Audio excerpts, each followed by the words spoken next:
안녕하세요. 저는 남편과 황혼 이혼을 한 60대 후반의 평범한 할머니입니다. 제가 드린 이 소개만 듣고도 헛웃음 지으실 분들 계실지 모르겠네요. 다 늙어서 이혼이라니 우습다고 생각하시면서요. 저도 제게 이런 일이 일어날 줄은 몰랐습니다. 사연 튜브를 들으며 집안일을 하거나 운동을 할 때면 사람들 삶이 참으로 다채롭구나 라고만 생각했지. 저도 이렇게 제가 사연까지 쓰게 될 거라고는 상상조차 하질 못했으니까요.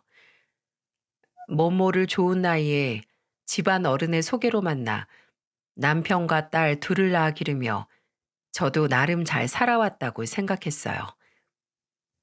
큰 굴곡 없이 이 정도 살아냈으면 어느 정도는 성공한 인생 아닌가 했죠. 하지만 복병은 이 황혼에 있었던 겁니다. 믿어지세요?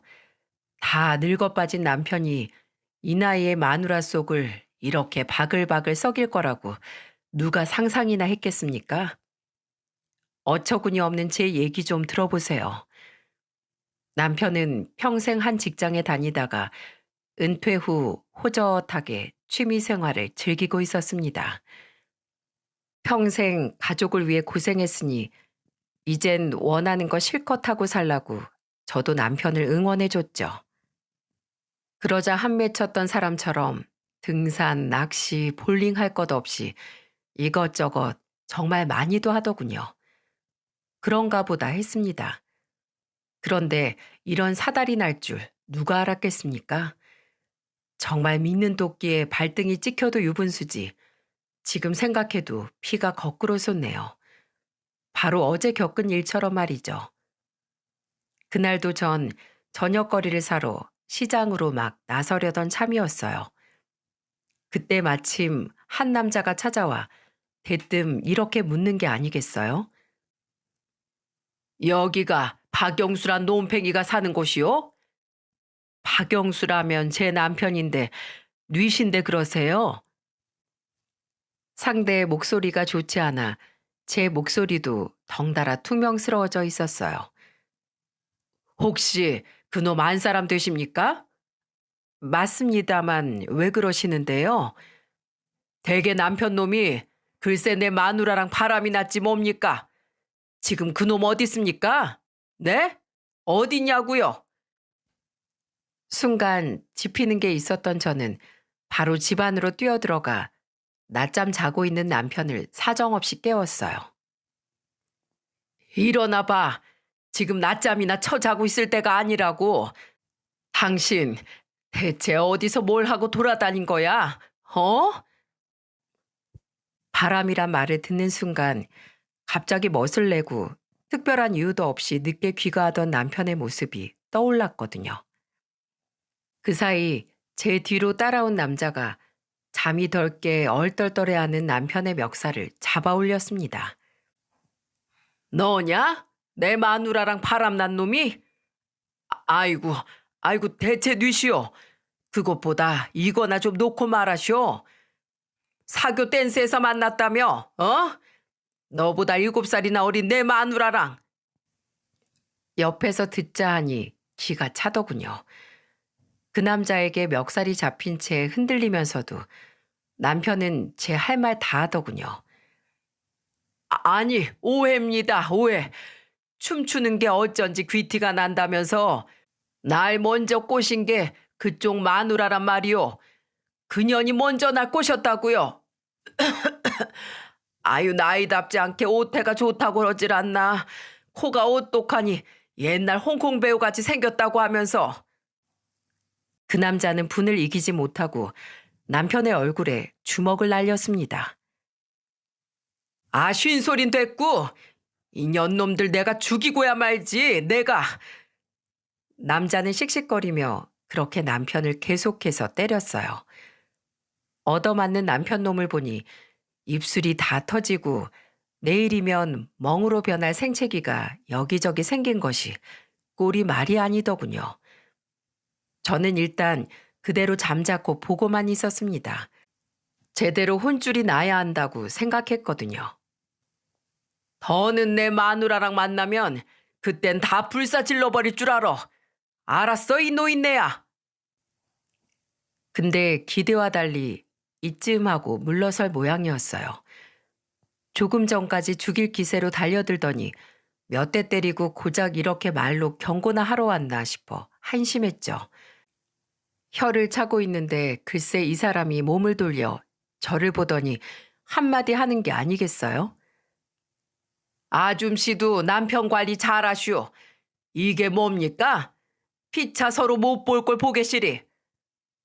그렇대도 지가 뭔데 저한테 이딴 소리를 합니까?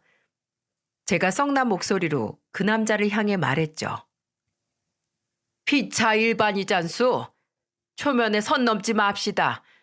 그렇게 따지면 아저씨도 마누라 관리 잘못해서 바람나서 이렇게 남의 집에 뛰어온 주제에 지금 누가 누구한테 훈계질할 입장이나 됩니까? 그리고 당신. 제가 남편을 향해 소리치자 남편이 놀라 벌떡 몸을 세우더니 무릎을 꿇고 저를 향해 빌더군요. 여보, 제발 한 번만 용서해줘. 내가 잘못했어. 방금도 들었겠지만 저 남자 옆편 내가 날 먼저 꼬셨다니까. 나이에 맞지 않게 몸이 유연하다고 하면서 나한테 떡 들러붙어서는. 그러자 남자가 성이 난 얼굴로 남편을 향해 말하더군요. 뭐라고 이 할배야? 더 맞고 싶어? 더 진입이라고 지금. 그 사이를 비집고 들어가 제가 남편의 얼굴을 내려다보며 말했죠. 허, 듣자 하니 뭐? 사교 댄스? 바람? 고개를 들고 나를 향해 두 손을 모아 비는데 남편의 코에서 코피가 쓱 흐르더군요. 코피. 여보, 나 코피. 꼴 같지 않게 남편이 피를 보이며 제게 불쌍한 척 면상을 들이대는 겁니다. 그 상황에서 제가 꼭지가 돌겠습니까? 안 돌겠습니까? 뭐야 이거? 한쪽밖에 안 나오잖아. 네 놈 한지 생각하면 터져도 쌍코피가 터져야지. 안 그러냐? 라며 제가 남편의 반대편 코를 향해 냅다 싸대기를 갈겼죠. 그러자 놈의 얼굴이 쩍 돌아가더군요. 이건 네가 날 배신한 대가고. 그리고 제가 연이어 남편의 싸대기를 다시 쳤습니다. 이건 우리 애들을 기만한 대가고. 마지막으로 한 번 더 남편 놈의 귀싸대기를 후려갈긴 후 제가 말했죠. 그리고 이건 너 같은 놈을 믿고 한평생 살아온 내 인생에 대한 복수다. 몰랐습니다. 이런 난리를 치르는 사이 딸 자식들이 어느새 집 안으로 들어와 이 모든 광경을 보고 있었다는 것을요. 남편 놈도 딸들을 봤는지 불쌍한 척 애들에게 빌붙으려 하더군요. 정아야, 주아야, 아빠가 미안하다. 내가 다 잘못했어. 제발 엄마 좀 말려다오. 한순간 실수야. 제발. 아이들은 고개를 돌려 그런 제 아빠를 외면했고 저는 남편 놈을 그대로 집에서 쫓아냈습니다. 꺼져. 당장 이 집에서 나가. 그리고 다시는 우리 얼굴 볼 생각일랑 꿈도 꾸지 말고. 그렇게 남편의 엉덩이를 걷어차며 집 밖으로 내몰면서 보니 상간녀의 남편이 아직도 한쪽에 서 있더군요. 저는 그 사람을 향해서도 소리쳤어요. 당신은 왜 여태 거기 서 있는 거요? 난 이렇게 집안 단돌이 했으니 당신 집은 당신이 알아서 하시고 앞으로 피차 볼 일 없을 테니 가시오. 썩 내 집에서 다 꺼지라고. 그렇게 돛대기 시장 같은 이 상황을 정리한 후 앞서 소개한 것처럼 저는 남편과 황혼 이혼을 했답니다. 그 이후로도 한참이 지나도록 남편 놈 생각만 하면 이가 바득바득 갈렸습니다. 시간이 지나면 괜찮아질 줄 알았는데 오랜 세월이 지난 후에도 TV에서 누가 바람 피우는 내용만 나와도 피가 거꾸로 솟고 화가 머리 끝까지 치솟았어요. 저런 년은 지옥불에 튀겨 죽여야지. 저게 사람이야? 인두껍을 쓰고 인간이 어찌 저럴 수가 있냐고. 소문에 누가 누구랑 붙어 먹었다 이런 소리만 들려도 아주 싹 다 죽여버리고 싶을 만큼 바람이라는 소리만 나와도 눈에 불이 켜졌습니다. 곁에서 모든 걸 지켜봐서였는지 딸애들이라 그런지 아이들도 제 심정을 이해해 주더라고요. 참 고마운 일이었죠. 하지만 문제는 이런 일을 겪어서인지 애들이 결혼을 안 하려 든다는 것이었습니다. 정말 미치고 팔짝 뛸 노릇이었죠. 하지만 의외로 일은 쉽게 풀렸습니다. 될 일은 노력 없이도 쉽게 되고 안 될 일은 죽어라 노력해도 안 된다더니 정말 큰애 결혼이 꼭 그랬어요. 동네에서 거의 20년 동안 한자리에서 장사하는 식당 여자가 하나 있었거든요. 오고 가며 서로 옷가지며 잡다한 것들을 나눠 쓸 정도로 꽤 친하게 지내고 있었는데 어느 날엔가 그 집에 가 제가 푸념을 했네요. 우리 딸애는 결혼할 생각이 아예 없나 봐. 남자한테 도통 관심이 없는 건지 원. 지 아빠한테서 그런 더러운 꼴을 봐서 그런가 싶어 물어보면 그건 또 아니라고 하고 진짜 사람 미치겠다니까. 정아가 올해 39살인가 그렇지? 어, 딱 마지막에 겨우 매달린 30대지 아직은. 식당 여자가 손뼉을 딱 치며 말하더군요. 그럼 마침 딱 들어맞는 집이 하나 있어. 내가 아는 다른 집 아들도 결혼을 안 해서 부모가 고민이 이만저만이 아니거든. 41라던데 키도 훤칠하니 잘생겼어. 나이도 그렇고 내 보기엔 둘이 딱이네 딱이야. 그렇게 해서 그 집 아들이랑 선을 보였는데 둘 다 마음에 든다지 뭡니까? 재고 따지고 할 것도 없이 속전속결로 보내버렸죠. 둘째야 어차피 타지 나가 따로 살고 있어 그렇다 치고 큰딸은 40 넘어서까지 옆에 끼고 살긴 싫더라고요. 근데 하나 걸리는 게 있었어요. 딸의 시어머니 짤이 되는 사람이 글쎄 상견례 자리에서 이런 소리를 하는 게 아니겠어요?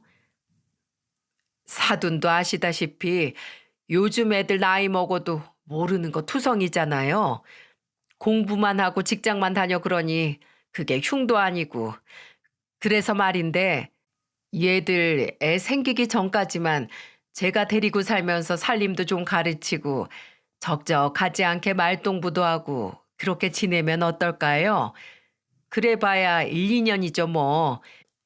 애 생기면 바로 분가시킬 요량이니 그것보다 짧아질 수도 있고요. 요즘 누가 시댁살이를 한답니까?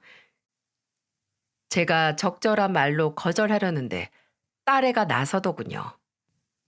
네, 그렇게 할게요, 어머님. 본인이 나서서 그렇게 하겠다고 설레발치는데 아무리 엄마라도 그 자리에서 반기를 들긴 좀 어려웠어요. 지금 둘 사이가 워낙 좋으니 딸애로서는 걱정이 없었겠지만 어미로서는 좀 염려가 되더군요. 저는 딸애에게 신신당부했죠. 뭐든 좋으니 언제든 속상한 일 생기면 이 엄마한테 가장 먼저 말하라고요.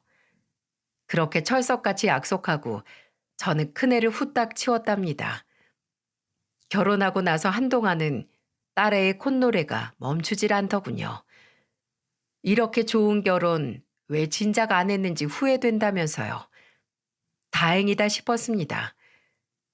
회사에 다녀와 시모가 차려준 저녁 먹는 게 미안해서 설거지며 집안일 이것저것 하려고 해도 피곤한데 뭘 자꾸 하려고 하냐며 쉬라고 방에 들여보낸다는 거예요. 시부도 다정하게 대해주고 남편도 자기한테 잘한다며 요즘 같아선 세상 부러울 게 하나도 없다고 웃는 딸의 목소리에 세상 시름이 다 잊힐 정도였지요. 그러다 사돈댁에 큰 호재가 생긴 겁니다.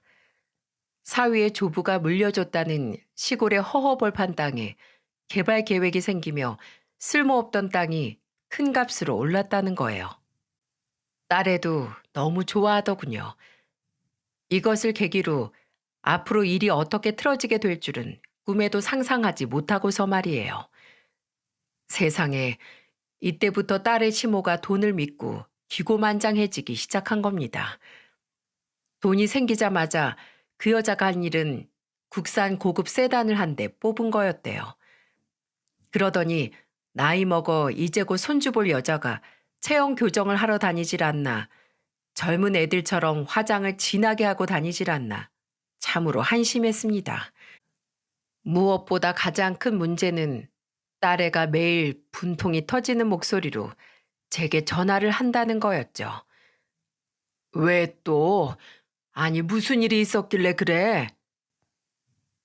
딸에게 전해 들은 이야기는 이러했습니다.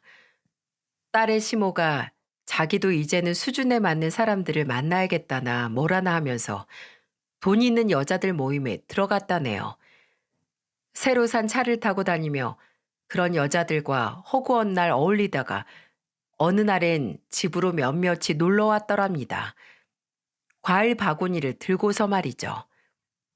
그래서 우리 애가 그 과일 중에 몇 개를 깎아서 차랑 같이 대접했대요.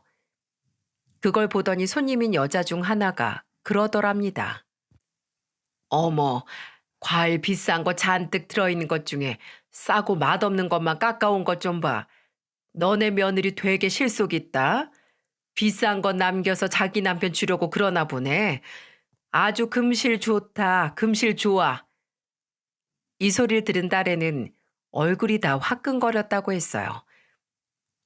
엄마, 내가 뭐 그러려고 그랬겠어? 편하고 익숙한 거로 깎아 나가느라 그런 거지. 그런데 더 화나는 건 거기다가 시모가 뭐라고 했는 줄 알아? 딸이 제 시모의 목소리 흉내내며 말하더군요. 아유, 너도 참. 애들 금실이 좋은 건 맞는데 제가 그렇게 곰살맞게 머리 쓸 주제는 못 돼. 그저 쥐뿔도 없는 집에서 커서 그런 거니까 오해는 말어. 그러더니 제 딸아이를 부르며 예, 가서 과일 다시 깎아와. 친정에서 네 엄마가 그리 가르치든 손님들 오셨으면 가장 좋은 걸로 내와야지. 이게 무슨 궁상이니 궁상이. 어머님, 무슨 말씀을 그렇게 하세요. 저 공부만 하고 직장만 다녀서 어머니가 저 가르치신다고 끼고 사시는 거잖아요. 제가 못난 짓을 했다면 그건 다 어머니께 배운 거 아니겠어요? 그랬더니 시모가 과일이 꽂혀있던 포크를 들어 제 딸아이에게 던지더랍니다. 잔뜩 성이 난 목소리로 이렇게 말하면서요. 야, 너 지금 어느 안전이라고 따박따박 말대꾸야? 과일이나 얼른 다시 깎아와. 없는 집안인 줄은 알았지만 이렇게 천하고 무식하기까지 한 줄은 몰랐다. 사돈한테 전화해서 반품을 하던지 해야지 원. 어머님, 지금이 무슨 조선시대도 아니고 어느 안전이니 천하다느니 이게 다 무슨 말씀이세요? 게다가 제가 무슨 택배예요? 전화해서 반품을 하게? 보아하니 선물로 들고 온 게 아니고 여기서 다 먹으려고 사온 모양이신가 본데 과일은 알아서들 깎아 드세요. 그 길로 쌩하니 집을 나와버렸다네요. 돈 좀 만지게 되더니 사람이 맛이 가도 한참 간 모양이더라고요. 딸애가 그러더군요. 엄마를 욕하다니 시모는 넘지 말아야 할 선을 건드렸다고요. 그 이후로 그 시모와 딸애의 전쟁이 시작됐다고 했습니다. 퇴근해서 피곤한 몸을 이끌고 집에 들어가면 시모가 아무것도 해놓지 않은 채 딸애를 불러 그러더래요. 예, 와서 얼른 저녁 차려. 어머님, 이 시간까지 아무것도 안 해두신 거예요? 내가 저녁을 왜 해야 하니? 나도 엄연히 며느리가 있는데 너도 양심이란 게 좀 있어 봐라. 언제까지 계속 내 집에서 내가 해준 밥만 얻어먹을 생각인 거냐? 그럼 비슷한 시간에 퇴근해서 들어온 딸의 남편과 시부가 그 모습을 보며 혀를 내둘렀다고 했어요. 특히 딸의 시부가 제 마누라를 여러 차례 혼쭐 냈다더군요. 당신 정신 나갔어?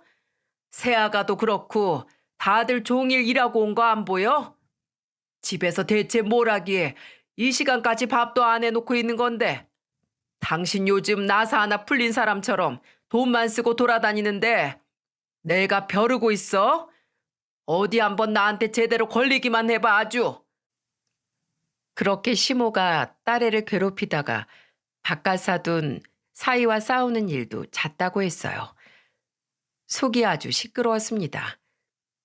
이걸 어떻게 요절을 내줄까 고민하던 차에 어느 날엔가 사위가 제게 전화를 걸어 그러더군요. 안녕하세요, 장모님. 잘 지내시죠? 한서방인가? 자네 모친이 내 딸을 없는 집 천한 집안 자식이라며 구박한다는데 내가 어찌 잘 지내겠는가?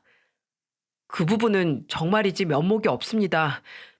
저도 그렇고 아버지께서도 따끔하게 말씀하고 계시긴 한데 요즘 저희 어머니가 제정신이 아닌 것 같아요. 저도 모르게 한숨이 나오더군요. 그래, 그건 그렇고 어쩐 일인가? 혹시 오늘 시간 괜찮으신가 해서요. 장모님 모시고 와이프랑 함께 저녁 식사하고 싶어서 전화드렸습니다. 그렇게 해서 셋이 같이 밥을 먹는데 딸애가 그러더군요. 엄마, 오늘 한서방이 엄마 모시고 왜 이렇게 비싼 식당에 온 줄 알아? 왜? 뭐 좋은 일이라도 있니? 얼굴에 미소가 만연한 딸애가 제 남편을 쳐다보자 사위가 제게 감격스러운 목소리로 말하더군요. 어머니, 우리 정아 임신했답니다. 어머, 이런 경사가 정말 잘 됐구나. 정말 잘 됐어. 더는 저희 어머니 문제 때문에 심려치 마세요. 아기까지 들어섰으니 이제 저희 곧 분가할 겁니다. 아버지께서도 장모님께 안부 전해달라고 하시면서 더는 염려하지 마시라고 하셨어요. 이제 집 구해지는 대로 곧 나갈 거니까요. 딸애도 신나서 말했죠. 그래 엄마, 더는 걱정하지 마. 아버님이 다 알아서 해주신다고 했어. 이제 좋은 것만 생각하고 좋은 것만 먹으라며 용돈도 주신 거 있지? 바깥 사돈 사람 좋은 건 알고 있었지만 이렇게까지 마음 써주시는 것에 저는 그만 감동하고 말았습니다. 무엇보다도 이젠 딸애가 제 시모한테 몹쓸 구박을 받는 일은 더는 없을 거란 생각에 눈물까지 핑 돌더군요. 그랬으니 이런 무지막지한 사건이 연속으로 터질 거라 누가 상상이나 했겠습니까? 점을 보러 가면 하나같이 꼭 말년에 조심하라고 하더니 이런 일은 이미 제 운명에 점지되어 있었던 걸까요? 한탄스럽기까지 하네요. 임신한 후 딸아이는 제 시모가 아무리 못살게 굴어도 굴하지 않고 더 당당하게 행동했다더군요. 시부한 남편이 딸애에게 오로지 몸만 생각하라면서 든든하게 받쳐주고 있으니 더 그러했겠죠. 딸아이가 들려준 제 시모와의 일상은 이러했습니다. 시모가 쫓아다니며 이런 식으로 애를 괴롭혔다네요, 글쎄. 예, 너 걸레 빨아와서 바닥 좀 닦아. 바닥이 이게 뭐니? 더러워선. 너네 집에선 이러고 산다니? 당장 걸레 빨아와서 닦지 못해? 고래고래 소리를 지르는 시모를 향해 딸애는 조용히 말하곤 했답니다. 뭐라고 하셨어요? 잘 안 들려요, 어머니. 뭐? 안 들려? 이게 아주 이젠 생쇼를 다 하고 앉았네. 젊은 년이 귀라도 먹은 거냐? 네? 뭐라고요? 어머니가 하도 소리를 지르셔서 저 이명이 오나 봐요. 병원 가봐야 할 것 같아요. 아기한테 영양 없이 치료가 되어야 할 텐데 걱정이네요. 그럼 저 병원 다녀올게요. 번번이 이런 식이었다고 해요. 이제 곧 집 구해서 살림살이만 갖춰지면 분가할 예정이니까 저와 사위 그리고 시부까지 딸애에게 조금만 버티라고 했습니다. 어차피 직장에 다니는 애니 제 시모와 둘이 있을 일도 거의 없었으니까요. 돌이켜 생각해보면 이게 잘못이었던 것 같아요. 어미로서 이렇듯 가슴 칠 일이 생길 줄 알았다면 그대로 애를 두지 말 걸 후회로 가슴이 미어집니다. 우리 모두 그렇게 방심하는 사이 제 딸아이는 제 시모에게 세상이 뒤집힐 만한 큰일을 당하고야 말았으니까요. 그 전에 저 역시 한 가지 이야기를 듣게 됐죠. 그 천인 공노할 일이 뭐였는지 그것부터 먼저 말씀드리는 게 낫겠네요. 그날도 여느 날과 같이 시장을 보고 집으로 가는 길에 딸애와 사위를 이어준 여자가 하는 그 식당에 들렀습니다. 참새가 방앗간을 그냥 지나치지 않듯 식당에 들러 장 본 걸 조금씩 나눠주기도 하고 커피를 마시기도 하면서 이런저런 얘기를 나누는 게 일상이었거든요. 일신상의 얘기를 하다 말고 식당 여자가 갑자기 생각났다는 듯 방정을 떨며 그러더군요. 아, 맞다. 빅뉴스, 빅뉴스. 자기네 사돈댁 있잖아. 갑자기 개발이네 뭐네 해서 돈벼락 맞고 나서 모가지에 깁스하고 다니던 그 안사돈. 그 여자 얘기 들었어? 또 무슨 얘기? 그 여자 여기저기 있는 사람들조차 모임 들어갔다더니 골프도 시작했었다대. 이 얘긴 이미 딸에게 들어 알고 있었던 터라 대수롭지 않게 고개를 끄덕였습니다. 근데 그 골프 모임에서 만난 옆 동네 김씨 아저씨하고 바람이 났다는 거야. 자기 그거 알아? 몰라. 둘이 바람 났대. 지금 소문이 쫙 다 났다니까. 남들 눈 피해서 같이 다니는 거 봤다는 사람이 숱해요. 그년이 지금 뭐가 어떻다고? 저는 자리에서 벌떡 일어서며 욕짓거리를 뱉어냈죠. 처음에 말씀드렸다시피 전 바람이라는 소리만 들으면 자다가도 벌떡 일어나는 사람이었으니까요. 그런데 다른 사람도 아닌 제 딸의 시모가 제 안사돈이 바람이라뇨. 저는 그 후로 며칠 동안 안사돈의 뒤를 캐기 시작했어요. 소문이 사실인지 제 눈으로 확인해야 했으니까요. 그렇게 3일 동안 몰래 안사돈을 따라다녔습니다. 그리고 확실히 알게 됐죠. 그 여자가 바람이 나도 100번, 1000번 확실히 났다는 것을요. 분노로 온몸을 떨며 이걸 어떻게 뒤집어 엎을까 고민하고 있을 때 딸애한테서 전화가 오더군요. 저는 반가운 마음으로 전화를 받았어요. 그런 여자와 한순간도 더 같이 있게 하고 싶지 않아 오늘부터라도 당장 한서방이랑 우리 집에 와 있으라고 할 작정으로요. 정하니? 안 그래도 전화하려고 했다. 당장 짐 싸서. 그런데 이게 웬걸? 갑자기 저에게 전화한 딸애가 울며 하소연하는 겁니다. 엄마, 나 죽을 것 같아. 어떡해? 왜? 무슨 일인데 그래, 정아야? 엄마, 나 유산된 거면 어떻게 하지? 우리 애기 잘못됐으면 나 진짜 어떡해, 엄마. 이게 무슨 소리야?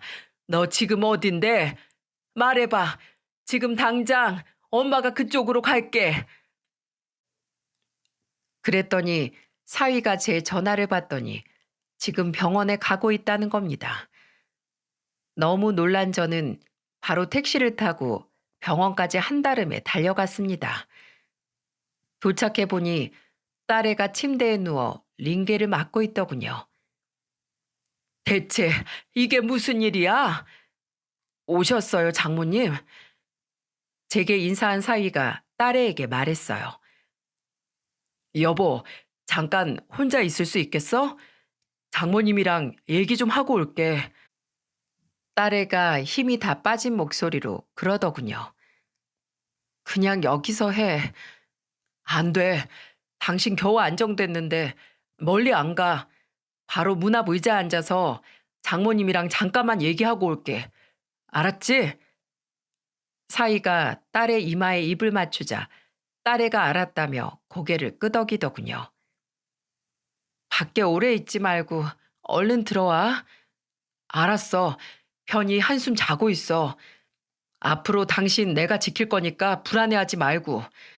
특히 엄만 절대 저 문 못 넘어올 거니까 아무 걱정 마. 말을 마친 사위가 몸을 낮춰 딸애를 꼭 안아주더군요. 둘이 하는 이 대화만으로도 알 수 있었습니다. 뭔지는 몰라도 일 역시 그 여편네가 일으킨 짓이라는 사실을요. 한서방, 무슨 얘긴데 그러나?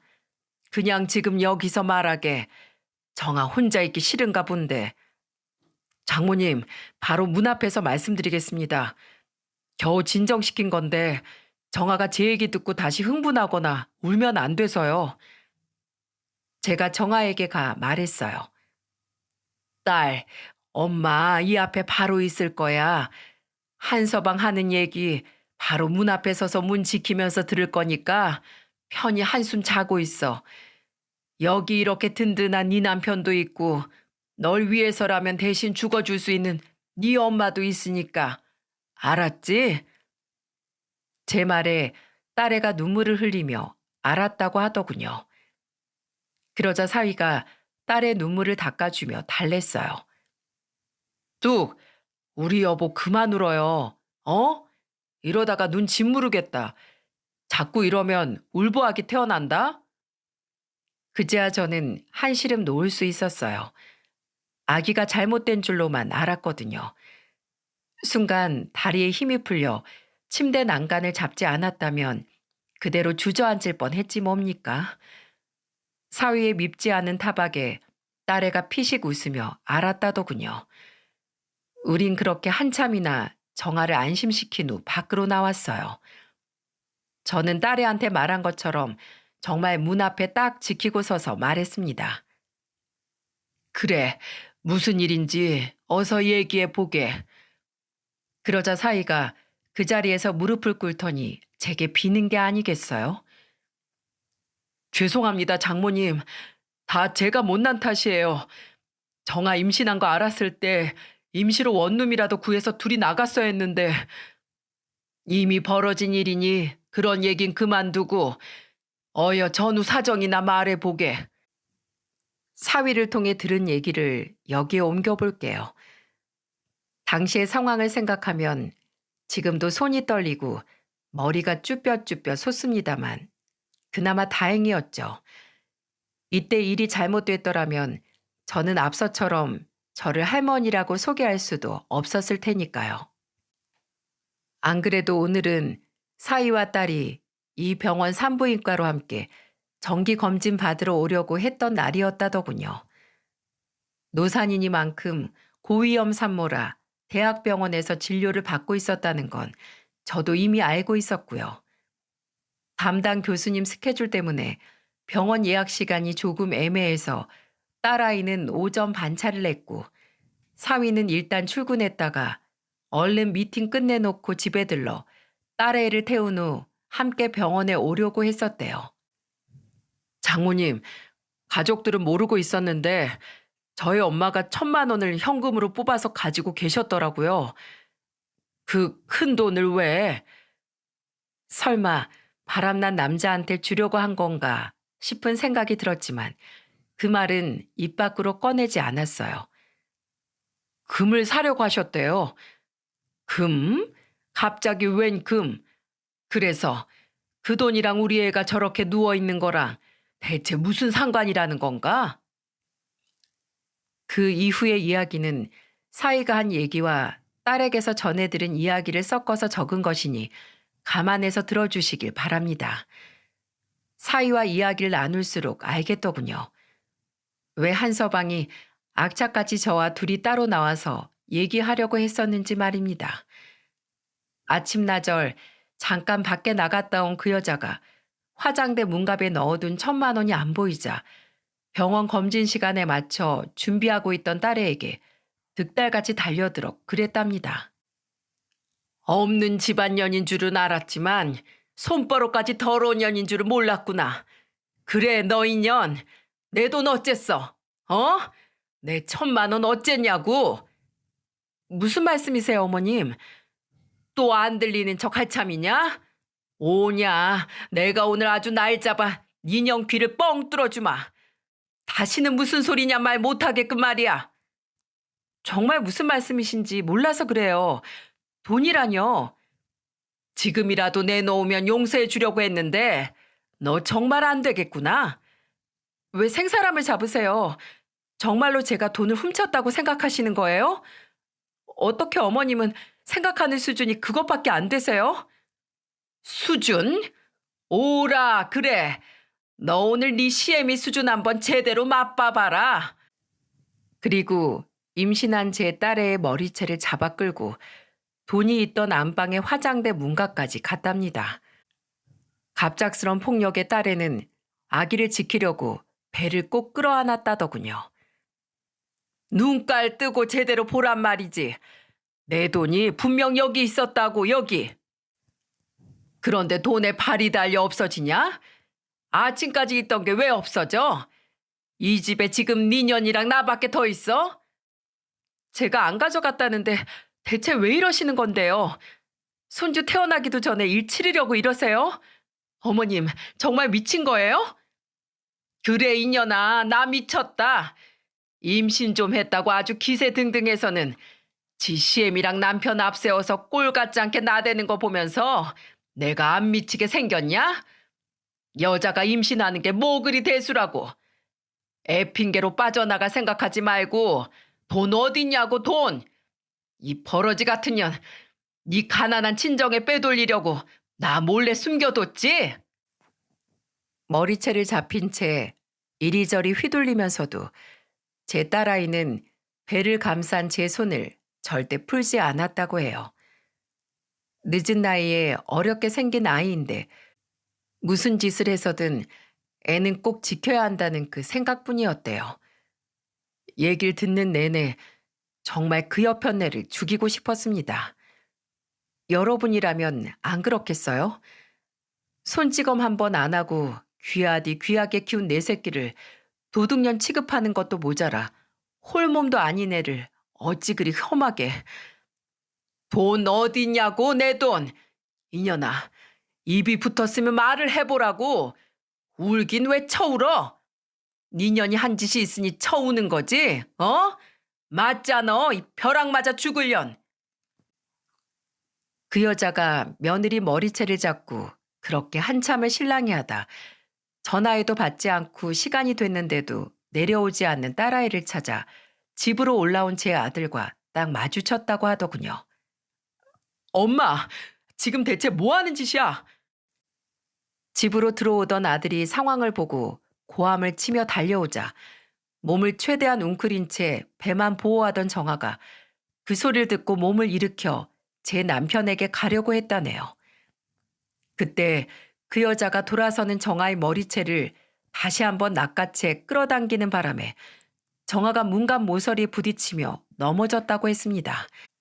사위는 그런 딸애를 안아 병원 응급실로 바로 온 거고요. 죄송합니다, 장모님. 제 엄마라는 여자랑은 당장 인연 끊을 겁니다. 정말, 정말 죄송합니다. 제가 정아를 더 제대로 지켰어야 했는데 그러지 못하고. 그때 바깥 사돈이 헐레벌떡 병원으로 뛰어 들어오는 게 보였어요. 이게 다 무슨 일이야? 안사돈, 아니 얘야. 두 사람 다 얼굴이 왜? 새아가는 어디 있는데요? 대체 이게. 저는 그만 그 자리에 주저앉아 주먹으로 제 가슴을 있는 힘껏 내리쳤어요. 정말 미쳐버리겠더라고요. 사위가 그런 제게 죄송하다고 거듭말했습니다. 안에서 딸애가 듣고 혹시나 또 눈물바람을 하게 될까 우리 모두 숨죽인 채 목소리를 낮춰 얘기했어요. 그때 멀찍이 한 사람이 눈에 들어오더군요. 바로 그 악마 같은 여자가 쭈뼛거리고 그 뒤에 서 있는 게 보이지 뭡니까? 저는 놀라우리만치 빠른 속도로 벌떡 일어서서 그 여자를 향해 달려들었습니다. 그리고 이를 악물고 주먹으로 여자의 뺨을 때렸어요. 병원 경비들이 쫓아오고 난리가 났죠. 경비 요원들에 의해 그 여자에게서 강제로 떼어내지기 전까지 저는 있는 힘껏 그 여자를 때리고 머리채를 잡아 돌렸습니다. 소리 한번 지르지 않으면서 말이죠. 그리고 그녀에게서 떨어지기 직전 그 귀에 대고 속삭였어요. 너 사람 잘못 건드렸어. 산채로 불지옥에 타는 느낌이 어떤 건지 내가 아주 한번 제대로 보여줄게. 그렇게 이를 악물고 뜯어낸 그 여자 머리카락이 양손으로 한 움큼이더군요. 사이랑 바깥사돈이 병원 측에 사정 얘기를 한 후 그 여편네를 쫓아내는 것으로 그 일은 알아서들 마무리 지었다고 했습니다. 조심스럽게 병실 문을 열고 들어가 보니 딸아이는 새근새근 잠들어 있었어요. 소리를 내지 않으려 했다곤 하나 소라는 피할 수 없었는데도 정신적으로 너무 고단했던 거겠죠. 문 밖에서 그 난리가 났는데도 이렇게 곤히 잠들 정도로요. 그 모습을 보며 결심했답니다. 설령 나까지 지옥불에 튀겨지는 한이 있더라도 그 여자를 절대 가만두지 않겠다고 말이에요. 잠든 딸의 얼굴을 한참이나 보고 있는데 바깥사돈이 사위와 함께 병실로 들어서며 말하더군요. 안사돈, 죄송합니다. 무슨 일이 있었는지 얘기 다 들었어요. 집에 큰 돈이 있는 걸 보고 놀라 아침에 제가 출근하며 가지고 나왔었습니다. 은행에 입금하려고요. 그것 때문에 이런 일이 생길 줄은 몰랐네요. 정말 너무 죄송합니다. 돈 가지고 나올 때 제 처가 집에 없었던 터라 몇 번이나 그 얘기를 하려고 전화했지만 가방 안에 둔 탓에 전화가 왔었는지도 몰랐다네요. 전후 사정을 듣고 새아가랑 안사돈께 무릎이라도 꿇고 용서를 빌라고 못난 제 여편네에게 이리로 오라고 했던 건데 오히려 화만 돋운 것 같습니다. 나가서 말씀하시죠. 겨우 잠든 애 깰까 겁납니다. 저는 사위에게 딸을 지키게 한 후 바깥사돈과 자리를 옮겨 이야기를 나눴습니다. 이 일로 우리 딸이 유산할 뻔했습니다. 저는 이 일을 그냥 넘어갈 수가 없어요. 정말 죄송합니다.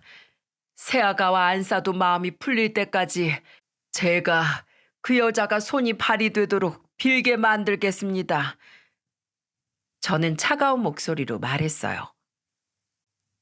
그러니까 바깥사돈께선 이 일을 용서해 주시려나 봅니다. 당황하며 아무런 말도 못하는 바깥사돈에게 제 핸드폰을 건넸습니다. 지난 3일간 그 여자를 따라다니며 찍은 여러 장의 사진이 있는 부분을 열어서 말이죠. 바깥사돈은 사진을 넘겨보며 경악을 금치 못하더군요. 제 딸이 이런 여자를 시어머니라고 부르며 살게 할 수는 없습니다. 수치스러워서 도저히 안 되겠어요, 저는. 여전히 말을 못하는 바깥사돈에게 제가 권유를 가장한 제안을 하나 했습니다. 다른 남자와 정분이 나서 동네 창피하게 돌아다닌 것도 모자라 제 딸을 도둑년 취급하고 아직 태어나지도 않은 손주까지 죽이려고 한 여자를 용서하고 싶다면 마음대로 하세요. 그땐 한서방이랑 제 딸이 이혼하면 되니까요. 네? 안사돈, 대체 그게 무슨 말씀이십니까? 사람 고쳐 쓰는 거 아니랬습니다.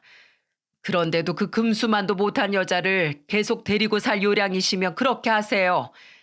다만 그 가족 안에 제 딸과 제 손주는 결코 없을 겁니다. 제가 그렇게 두고 보지 않을 테니까요. 아이고, 안사돈, 갑자기 이게 다 무슨 난리인지. 눈 크게 뜨고 상황을 제대로 보세요. 상종 못할 그 여편네와 바깥사돈이 갈라서든 아니든 우리 애가 이번에 겪은 일, 저 이대로 절대 못 넘깁니다. 정신적 피해 보상 톡톡히 해야 할 거예요. 이제 그만 자리를 털고 일어서려고 여기에 한마디를 덧붙였죠. 저도 저지만 바깥사돈도 참으로 딱하십니다. 지난 평생이 억울하지도 않으세요? 자존심도 없으십니까? 아까 보여주신 사진으로 제 처가 바람난 건 잘 알겠습니다. 어떻게 된 일인지 전후 사정을 자세히 말씀해 주세요. 보아하니 모든 걸 다 알고 계신 듯한데 제가 결정을 내리는데 도움을 좀 주셨으면 합니다. 소문 다 났습니다. 우리 애들 이어준 그 식당 아시죠? 저도 거기서 처음 소문 들었어요. 그런 여자가 내 딸 시엠이라는데 제가 속에서 천불이 납니까? 안 납니까?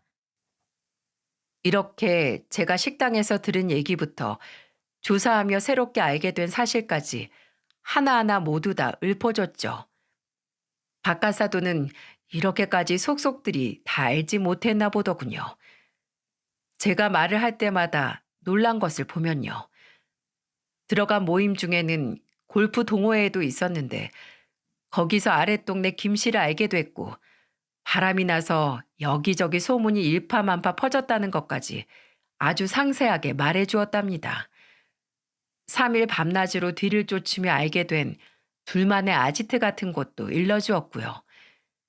얘기를 듣는 내내 박가사돈의 얼굴이 불그락 푸르락해지며 잔뜩 움켜진 주먹으로 몇 번이고 자신의 허벅지를 내리쳤습니다. 얼마나 화가 났는지 눈에 다 보일 정도였죠. 그렇게 모든 걸 말해준 후 저는 딸애에게 돌아갔어요.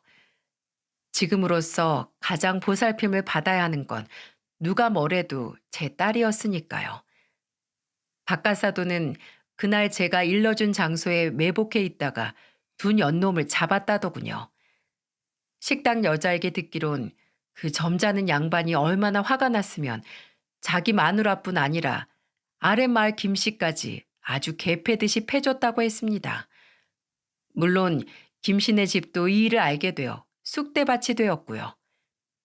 그렇게 현장을 잡은 박가사도는 저한테 받은 사진과 현장에서 둘을 덮친 사실 등을 토대로 이혼 소송을 신청했다고 하더군요.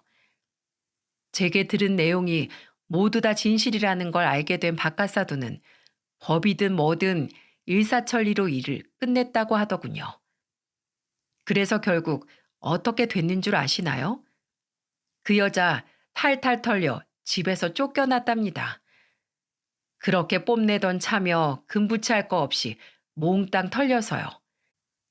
산 세월이 있으니 재산 분할은 좀 받은 것 같습니다만 그것마저 제 딸아이한테 위자료로 주고 아주 개털이 됐죠. 분가를 준비 중이던 딸과 사위는 새로 분양받은 아파트에서 바깥 사돈을 모시고 함께 살기로 했다더군요. 딸의 말이 아버님 같이 어진 분과 같이 아이를 키우면 그저 보고 배우는 것만으로도 아이의 인성이 갖춰질 것 같다면서요. 저는 잘했다고 했습니다. 이 모든 일을 겪으며 바깥 사돈이 보기 드물게 현명하고 강단이 있으며 성품까지 좋은 분이라는 걸 확실히 알게 됐으니까요. 그 일이 있고 한참 뒤인 지난 12월 딸아이는 무사히 아기를 출산해 우리에게 떡두꺼비 같은 손주를 안겨주었답니다. 시아버지가 애를 너무 잘 봐주신다며 딸애는 너무나도 좋아했죠. 벌레만도 못한 그 여자가 없어진 후 이렇듯 우리 두 집안엔 모두 평화가 찾아왔답니다. 제게 쫓겨난 남편도 그렇겠지만 그년도 가진 것 하나 없이 그렇게 홀로 노년을 쓸쓸히 맞이하겠죠. 둘 다 고독사까지 하면 더할 나위 없겠네요. 출산하고 처음 맞는 올 설날에 딸애가 집에 오더니 제게 재미있는 소식을 하나 알려주지 뭡니까? 마치 보너스처럼요. 엄마, 그 여자가 명절 아침에 어떻게 알았는지 우리 집으로 찾아왔었어. 꾀죄죄한 몰골로 찾아와선 아버님을 붙잡고 빌더라. 하면서 말이에요. 여보, 내가 잘못했어. 제발 용서해줘. 나 도저히 이렇게는 못 살겠어. 다시는 안 그럴 테니까 제발, 여보. 사람들이 하는 소리 듣고 당신이 여기로 이사 온 거 알고 물어 용기 내서 찾아왔으니까 제발 나 내치지만 말아줘. 그러면서 무릎을 꿇고 머리를 조아리면서 바닥에 얼굴을 붙인 채 울더래요. 그래도 딸의 시부한테서 반응이 없으니까 우리 딸애를 물고 늘어졌다지 뭐예요? 예, 세아가 이 사람이 네 말은 잘 들어주잖니. 제발 날 좀 용서해달라고 말 좀 해다오. 내가 잘할게. 우리 처음엔 그래도 좋았잖니. 그때를 생각해서라도, 어? 그래요. 말씀 한번 잘하셨네요. 그렇게 잘해주다가 돈 좀 생겼다고 그렇게 우리 집, 우리 엄마 저까지 싸잡아 무시하고 저한테 왜 그렇게까지 했던 거예요? 지금까지도 정말 이해가 안 돼서 그래요. 그땐 세상을 다 가진 것 같았어. 다들 내 앞에서 설설 기어야 한다고 생각했는데 돈이란 게 사실 무서운 건데 네가 그러질 않으니까 게다가 남편도 아들도 네 편만 들고 내가 그러고 보니 아이고 예뻐라. 얘가 내 손주니? 그때 사위가 제 어미 앞으로 끼어들었다고 합디다. 누가 누구 손주라는 거예요? 애를 죽이려던 사람이 지금 무슨 염치로 그런 소리 합니까? 내가 그래도 할미인데. 그때 딸의 시부가 호통을 치며 그랬다네요. 꺼져! 내 손주는 벌레만도 못한 너 같은 할미 둔 적 없으니까 당장 꺼지라고. 한 짓이 있는데 우연히 여기를 알게 됐더라도 모른 척 죽은 듯 살아야 맞지. 여기가 어디라고 감히 찾아오길. 경찰에 신고해서 접근 금지 명령이라도 받아줘야 더는 그 더러운 면상 안 뒤밀겠어? 참 웃기죠? 이제와 뭘 어쩌겠다고 찾아와 구질구질하게 구는 건지 원. 딸이 제게 웃으며 이야기를 하는데 마음이 놓이더군요. 혹시라도 딸의 마음에 상처가 남아있을까봐 걱정했거든요. 시아버지를 모시기로 하고 근방에서 가장 최근에 지어진 번듯하고 널찍한 아파트로 들어간 딸애는 신혼초에 그랬듯 지금도 행복하다는 말을 입에 달고 삽니다. 콧노래가 저절로 나오나 보더라고요. 출산한 지 얼마 되지도 않은 애가 둘째도 낳을 거라며 계획에 한창 들떴을 정도로요. 언제부턴가 둘째 딸 주아도 제 언니 보며 형부 같은 남자랑 결혼하고 싶다고 노래했을 정도니 이만하면 꼬였던 제 말년운 잘 풀어낸 거 맞겠죠? 요즘은 웃음 날 일만 가득하네요. 좋은 혼처가 들어와 둘째도 곧 보낼 수 있을 것 같거든요. 행복이란 게 별거 있나요? 이렇게 가족끼리 웃으며 오순도순 살아가면 그게 바로 행복인 거겠죠. 아무쪼록 제 사연 들어주신 여러분에게도 가정의 평화와 행복이 깃들길 간절히 바라겠습니다. 감사합니다. 안녕하세요. 사연에 빠지다의 DJ 민영입니다. 오늘도 두 가지 사연 준비되어 있는데요. 끝까지 들어주실 거죠? 구독과 좋아요 잊지 마시고요. 그럼 오늘의 사연 바로 시작해 볼게요. 안녕하세요. 저는 카페를 운영하고 있는 30대 여성입니다. 고등학생 때부터 카페에서 아르바이트를 할 정도로 커피를 좋아한 저는 바리스타 자격까지 따고는 카페를 열었어요. 동네에서 커피 맛집으로 아름아름 소문이 날 정도랍니다. 남편과 저는 대학 시절 선후배 사이로 만났습니다.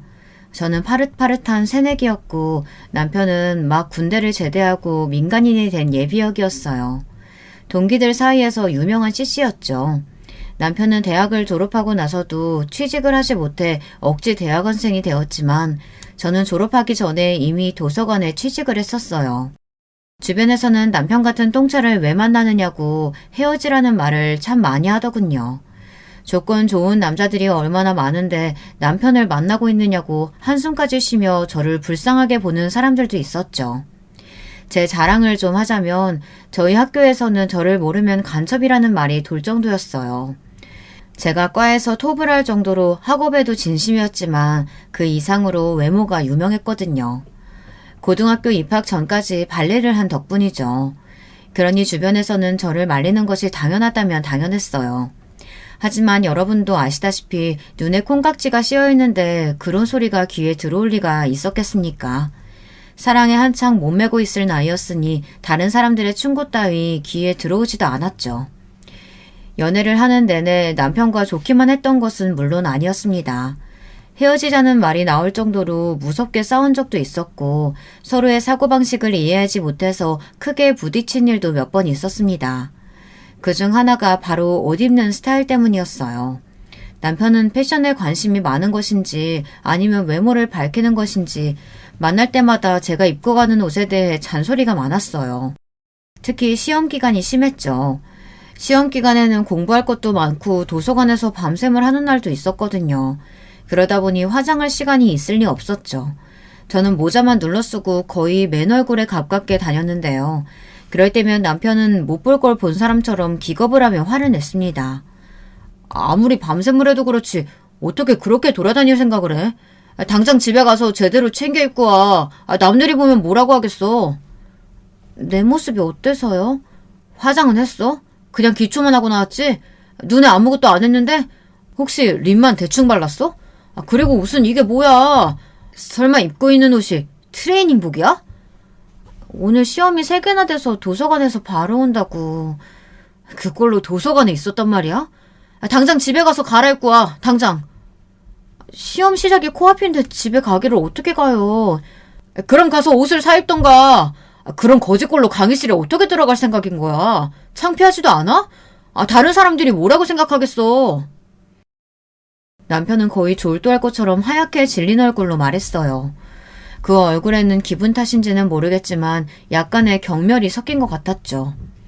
저는 학점보다 중요한 것은 없다고 말하며 그런 남편의 말을 무시했고 남편은 그런 저를 이해하지 못했어요.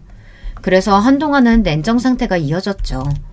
사연을 듣고 계시는 분들 중에는 고작 그런 일로 무슨 냉전이냐고 생각하시는 분들도 있으실 테죠.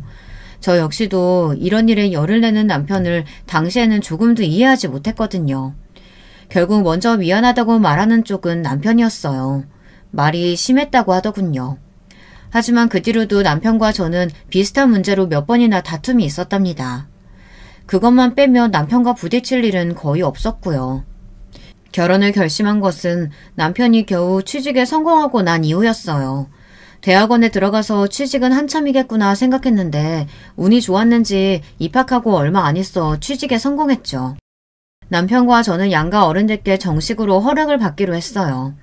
양가 어른들께서는 아직 나이가 어리다는 말씀을 하시며 좀 더 후에 결혼해도 좋지 않겠냐고 하셨지만 남편과 저는 어차피 할 결혼 일찍 하던 나중에 하던 무슨 상관이겠냐는 입장이었어요. 모아둔 돈이 부족하면 부족한 대로 둘이서 잘 살아보겠다고 말이죠. 결국에는 양가 어른들께서 마지못해 결혼을 허락하셨죠. 결혼을 앞두고 남편은 제게 딱 하나만 부탁을 하자고 했어요. 남편이 정색을 하고 이야기를 꺼내기에 저는 시부모님을 모신다고 하려나 아니면 제가 모르는 남편의 은밀한 취미생활이라도 있어서 그걸 존중해달라는 이야기인가. 아주 혼자서 오만 가지 상상을 하며 긴장은 잔뜩 했죠. 그런데 남편의 입에서 나온 말은 제가 예상했던 것과는 180도 다른 것들이었어요.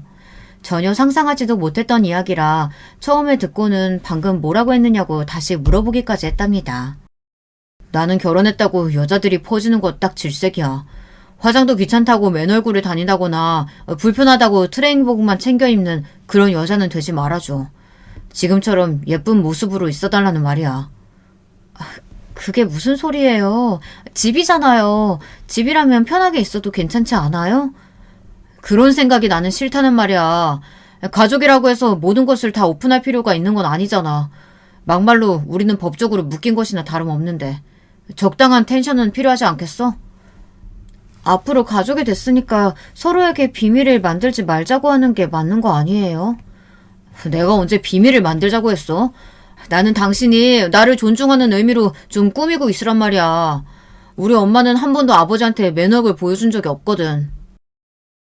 연애할 때는 남편이 잔소리하는 것이 어쩔 수 없다고 생각했어요. 그런데 결혼을 앞두고 이런 이야기를 직접적으로 할 것이라고는 상상하지도 못했죠.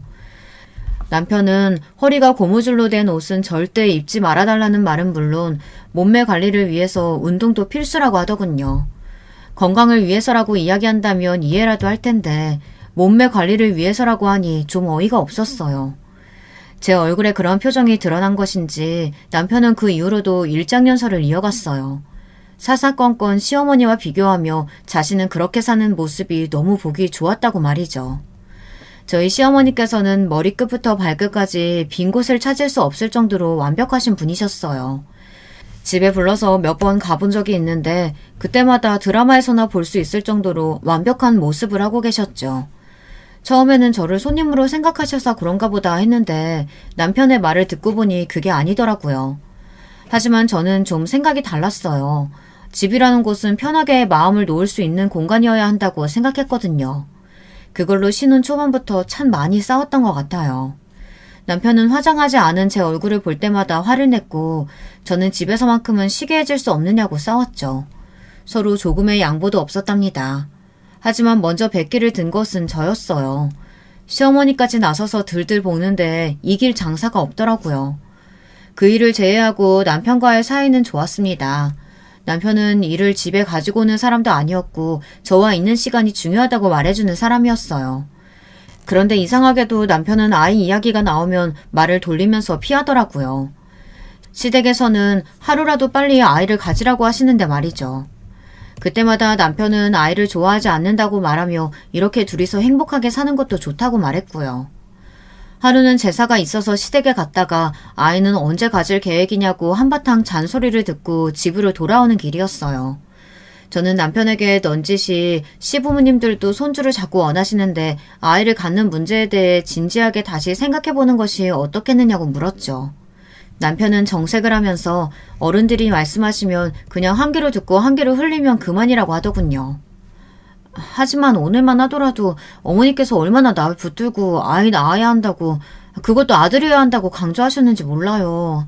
당신은 우리 닮은 아이가 궁금하지 않아요?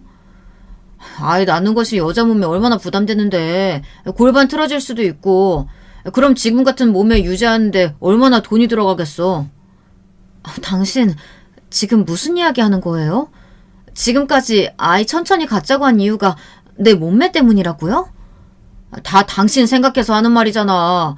애 낳고 지금으로 돌아가려면 얼마나 뼈를 깎는 노력이 필요할지 당신 상상이라도 해봤어? 남편의 말에 저는 숨이 턱하고 막히는 것 같았습니다. 어떤 남자가 아이를 낳지 않는 이유로 아내의 몸매를 꼽겠습니까? 저는 남편에게 대꾸할 말을 찾지 못하고 그냥 그대로 대화를 끝내야만 했습니다. 남편은 제게 말을 하고도 성에 차지 않는지 시댁에 전화를 해서는 앞으로 아이와 관련해서 그 누구도 말을 하지 말라고 엄포까지 놓았죠. 우리 둘의 문제인데 왜 어른들이 나서서 배나라 감나라 하는지 이해가 안 된다고 하면서요. 이걸 덕분이라고 해야 할진 모르겠지만 그 이후로 시댁에서는 한 번도 아이에 대해 물어보질 않으셨어요. 그 난리가 있고 나서 무려 5년이라는 시간이 흐르고서야 저는 아이를 가졌습니다. 남편은 당연히 기뻐하기 전에 긴 한숨부터 내쉬었죠. 애시당초 남편의 기뻐하는 모습은 기대조차 하지 않았지만 그래도 다른 집 남편들처럼 축하한다, 사랑한다, 고맙다 이 정도의 말은 할 줄 알았는데 남편은 고작 알겠다라고 하는 것이 전부였답니다. 임신한 내내 저는 입덧에 힘들었어요. 심한 날은 생수 냄새도 비리다는 생각을 할 정도였죠. 아이를 생각해서라도 억지로 먹어야 한다고 이야기를 하셔서 어떻게든 음식을 먹어보려고 했지만 얼마 먹지도 못하고 늘 그만둬야 했어요. 배는 불러오는데 제 팔과 다리는 살이 쏙쏙 빠지고 있었죠. 그나마 산 딸을 2달 정도 남겨두고 나서야 저는 입덧을 그만둘 수 있었답니다. 남편의 반응은 어땠느냐고요? 가히 충격적이었죠. 지금도 당시의 남편을 떠올리면 손이 벌벌 떨리고 숨이 가빠오는 것 같아요. 남편은 제대로 먹지도 못하는 저를 보며 안타까워하기는커녕 아이를 낳고 나서 금방 예전으로 돌아갈 수 있겠다고 좋아하더라고요. 누군가 임신했을 때의 기억이 평생 간다고 하는데 진짜 딱 그 말이 맞는 것 같아요. 제가 입덧으로 힘들어할 때마다 보인 남편의 만족스러운 미소는 잊혀지지가 않았죠. 그렇게 고생해서 저는 쌍둥이를 낳았습니다. 아이들은 평균보다 조금은 작게 태어났지만 그래도 건강하게 무럭무럭 자라났죠. 남편은 아이들을 거추장스럽게 느끼는 것 같았어요. 집에 와서 아이를 안아주는 일도 없었죠. 쌍둥이가 배고프다고 울면 마지못해 어정쩡한 자세로 아이를 안고 달래주었어요. 기적이요? 당연히 한 번도 갈아주지 않았죠. 정말이지 아이들 100일까지 저는 잠도 제대로 못 자고 쌍둥이들을 거진 혼자서 키웠답니다. 그러던 어느 날 남편이 갑자기 제게 할 말이 있다고 하더군요. 육아에 지친 저는 겨우 아이를 재운 상태라 남편과 이야기할 기운이 없었지만 남편은 무척 중요한 일이라고 하며 저를 끌어안쳤죠. 거실은 아이 용품으로 엉망이었어요. 남편은 도대체 집에서 청소도 제대로 안 하고 뭐 하느냐고 짜증을 냈죠. 눈에 불이 확 붙더군요.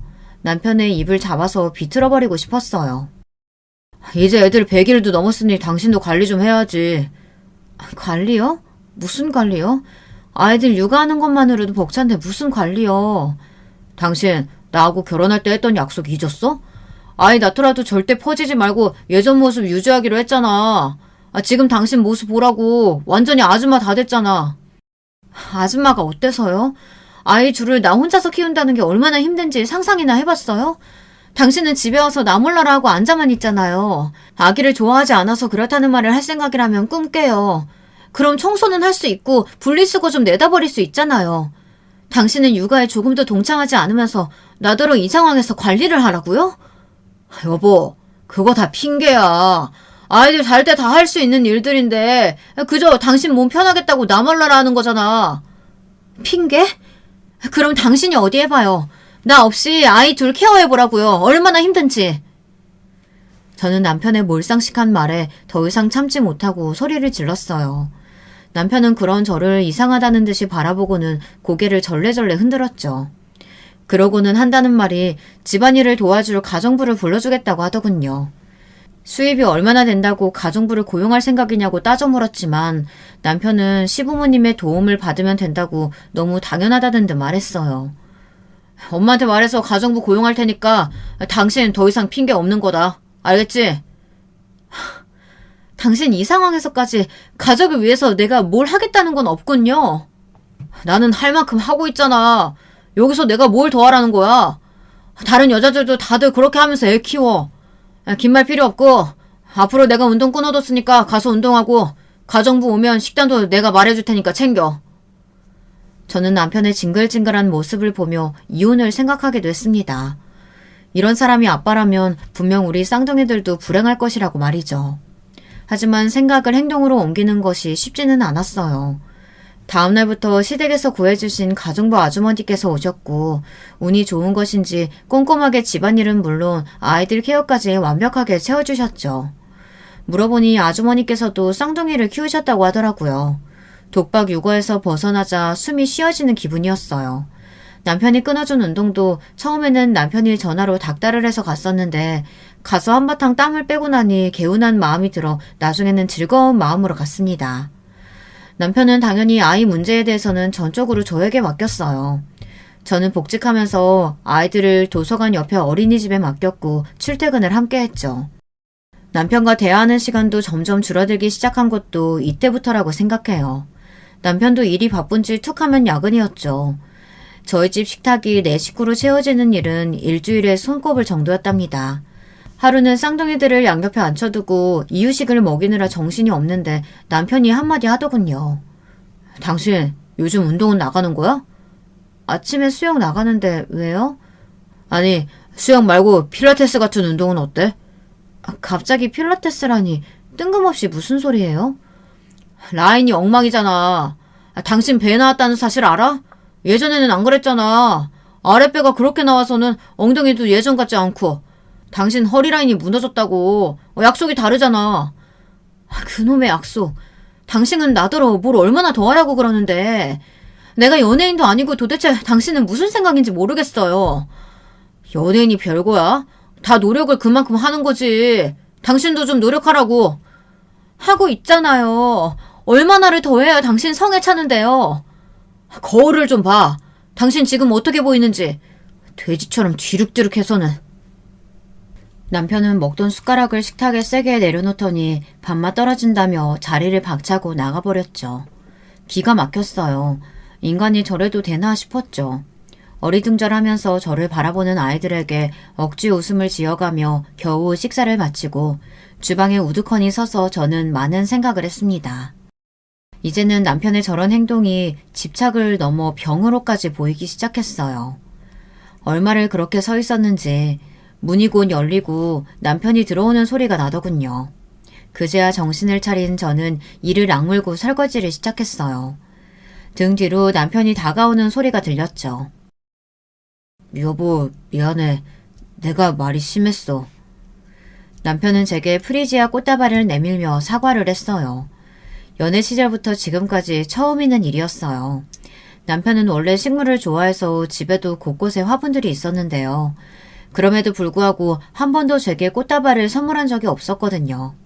저는 처음 겪는 일이라 당황해서 내밀어진 꽃다발과 남편의 얼굴을 번갈아 보기만 했어요. 남편은 그런 제품에 꽃다발을 안겨주며 자신의 잘못을 용서해달라고 했죠. 자신이 너무 무심했다며 앞으로는 혼자서 힘들지 않도록 노력하겠다고 하면서 말이에요. 제 입장에서는 해가 서쪽에서 뜬다는 말과 전혀 다르지 않을 정도의 충격이었어요. 남편은 정말 많이 생각하고 반성했다고 이번 한 번만 자신을 믿고 넘어가자고 했고 저는 얼떨결에 고개를 끄덕였어요. 남편은 정말 그날 이후로 달라진 모습들을 보여주었어요. 어색한 손길이지만 아이에게 이유식을 먹여주기도 했고 피곤하다고 하면 어깨를 주물어주기도 했죠. 그래서 저는 단 한순간도 남편을 의심해 본 적이 없었어요. 갑자기 잘해주거나 선물을 안기면 남편의 외도를 의심하라고 하는 말이 제게는 해당하지 않는 줄 알았습니다. 저는 남편이 이제야 철이 들었다고 생각했고 이대로 행복한 순간이 이어지기를 바라기만 했답니다. 하지만 저의 이런 착각이 깨지는데 오래 걸리지 않았어요. 하루는 도서관 세미나가 있어 토요일에 출장을 가게 되었어요. 출장이라고 해봤자 2시간 정도 떨어진 지역의 도서관이었죠. 남편도 주말에 미팅이 잡혀있다고 해서 친정에 아이들을 데려다 두고 일을 하러 갔습니다. 세미나는 생각보다 늦게까지 이어졌어요. 계획보다 늦어진 저는 급한 마음에 서둘러 집으로 향하고 있었죠. 그때였어요. 별 생각 없이 정류장에서 버스를 기다리는데 멀리서 익숙한 차량 한 대가 다가오는 것이 보이더군요. 그리고는 정류장을 지나 건물 주차장으로 들어갔죠. 번호판이 분명 남편의 차였어요. 저는 회사에서 미팅이 있다는 사람이 왜 여기 있나 싶은 마음에 어딘가 홀린 사람처럼 그 차가 들어간 주차장을 따라 들어갔어요. 주차장에 들어가서 바로 남편의 목소리가 들렸고 저는 바로 아무 차 뒤에 숨었죠. 오늘도 고생했어. 골프 접대가 역시 제일 힘들어. 표신하지 않게 져주는 것도 보통 에너지가 필요한 일이 아니더라고. 일부러 졌다고는 아무도 모를 정도로 감쪽 같은데요? 자기 원래 실력이 그런 거 아니고? 내 실력 뻔히 알면서 왜 이래. 오늘은 좀 씻고 가야겠다. 땀이 많이 나는지 영 찝찝하네. 그냥 씻고만 가려고? 귀엽게 굴기는. 같이 씻을까? 대학 CC 시절 이후 저렇게 남편이 다정하게 이야기한 적이 있었던가. 저는 역겹고 소름 돋는 대화를 엿들으면서 제가 제대로 듣고 있는 것이 맞는지 의심이 들었어요. 남편은 다정하게 여자의 허리에 손을 얹더니 건물 안으로 들어갔죠. 저는 다리가 풀려서 차마 따라 들어갈 수가 없었어요. 머릿속에 온갖 폭죽이 터지는 기분이 들며 아무런 소리도 들리지 않았죠. 제가 본 것은 분명 남편의 외도 장면이었는데도 믿을 수가 없더군요. 비틀거리며 친정으로 간 저는 친정 어머니를 보자마자 거실 바닥에 주저앉았어요. 퇴근한 남동생이 깜짝 놀라며 이게 무슨 일이냐고 왜 이렇게 몸을 떠느냐고 했지만 저는 한마디도 할 수가 없었어요.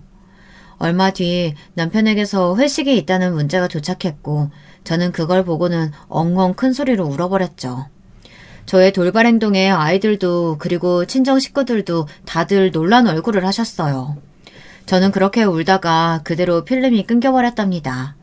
다시 눈을 떴을 때는 응급실이더라고요. 그날 그렇게 남편의 외도를 확인한 저는 남동생에게 사실대로 본 것들을 이야기했어요. 제 이야기가 계속될수록 금방 얼굴이 시뻘겋게 달아오른 남동생은 남편을 가만두지 않겠다고 주먹을 불끈 쥐더군요. 남동생은 노발대발하며 당장 이혼을 하겠다고 했어요. 저 역시도 머리로는 이혼을 해야 한다고 생각이 들면서도 선뜻 그렇게 하겠다는 말이 나오질 않더라고요. 남자들의 대부분이 결혼 생활을 하며 바람을 피운다고 하잖아요. 어쩌면 그냥 지나갈 수 있는 바람일 수도 있지 않을까 바보 같은 생각이 들었거든요. 남동생은 무슨 헛소리냐고 했지만 저는 우선 남편과 이야기를 해보겠다고 했어요. 남편의 외도를 알고 나니 그동안의 남편의 행동들이 다 거짓말처럼 보였어요. 남편으로 아이들 아빠로 노력하는 모습이 다 연기처럼 느껴졌죠. 저는 남동생에게 부탁해 남편의 외도 흔적을 찾아달라고 말했어요. 집안에서는 워낙 감쪽 같으니 밖에서 찾을 수밖에 없었거든요. 얼마 지나지 않아 남편과 그 여자의 진한 애정 행각이 담긴 사진이 제 손에 들어왔습니다. 집 밖이라고 조심성이 사라진 것인지 사진을 찍은 것이 아주 손쉬웠다고 했죠.